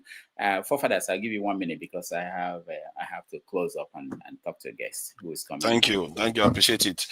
This idea of stability, I don't know why you keep using the term stability.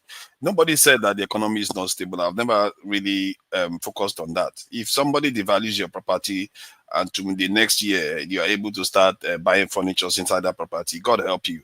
I don't know whether the furniture is going to help increase your property value. It might marginally, but the fundamentals have been damaged, and that is the point. And I also heard you mention the idea of this increase in non-oil exports, because that's the key term that I important to use. I think we're talking about 3 billion here. Overall, if you look at the Nigerian export itself, it's way larger than that. It's marginal, which is an improvement. Is an improvement. Let's face it, it's an improvement. But what we are getting for it, in terms of dollar, I think it's helping. From that point of view, it's helping. Anything you export is also always a good thing. But let's not start pretending as if that has come close to fixing the Nigerian economy at all, because it's minuscule compared to what is required, and it's minuscule compared to what someone like Dangote is exporting out of the country. versus the value-added manufacturing Dangote is doing is more valuable for Nigeria than anything else. So from that point of view, yeah, everything Okonjo Iweala said is correct. Just like some of the things you are saying is correct, but it doesn't mean what I said was wrong. And what I said, what I'm talking about is far more fundamental than the areas you are just looking at. Because if somebody devalues your entire property, no matter what you do, you have a big problem on your hand. You have to raise that property value back to where it was before you move forward. Because if you want to go and sell it, if you want to go and take loan, it affects everything. It affects everything. And that is what I call kneecapping in Nigerian economy in such a terrible way. And I find that very, very annoying. And the fact that many Nigerians don't get it is even more annoying. How can you not even see that? That they've kneecapped your economy. Your budget, your national budget, 2022 national budget was about $49 billion. Last year, the national budget was $28 billion. Where do you think the other wealth went? Where do you think all that wealth went? All right. Thank you. We need to be thinking a little bit more. Thank you so much. Let me use this time to thank people that supported us.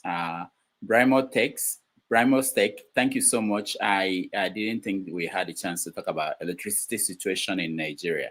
I'm getting reports that it's improving, but you know that during rainy season, it's always improving. So I don't know, but maybe something that you guys can talk about during your next, the next stream. Dr. Alexander Gomez, thank you so much. Kulata, thank you so much. Real K, thank you. Tracy, thank you. Now, I have to say this, sometimes you stay here for 3 hours and it's kind of lonely, especially when you think that you have to take care of certain things about this channel. So we really appreciate people who support us, even if it's $2, $3. I always say that if I visit any of you, I'm sure you'll be able to buy me coffee without thinking about that. So I always think that it's important that we do that. I'm not good at doing this. I don't really like that. I wish we can do away with it, but we need it. We have things we can do if we have the resources and people we can take care of that are already working with us. So once again, thank you everybody for joining. Tomorrow, 90 Minutes Africa, we are going to continue the conversation with a young Nigerian who is in the political scene here in America. Okay, on behalf of everybody who behind the scene helped us to get this show going today, I thank you and I will see you next week.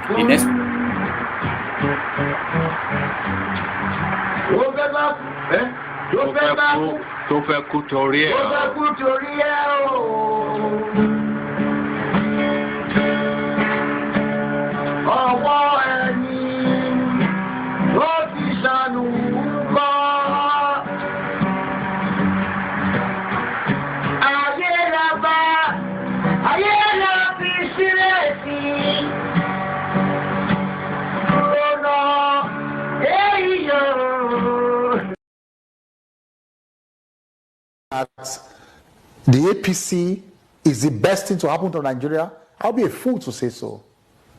Am I here to say that there are no thieves within the APC? I'll be a fool to say so.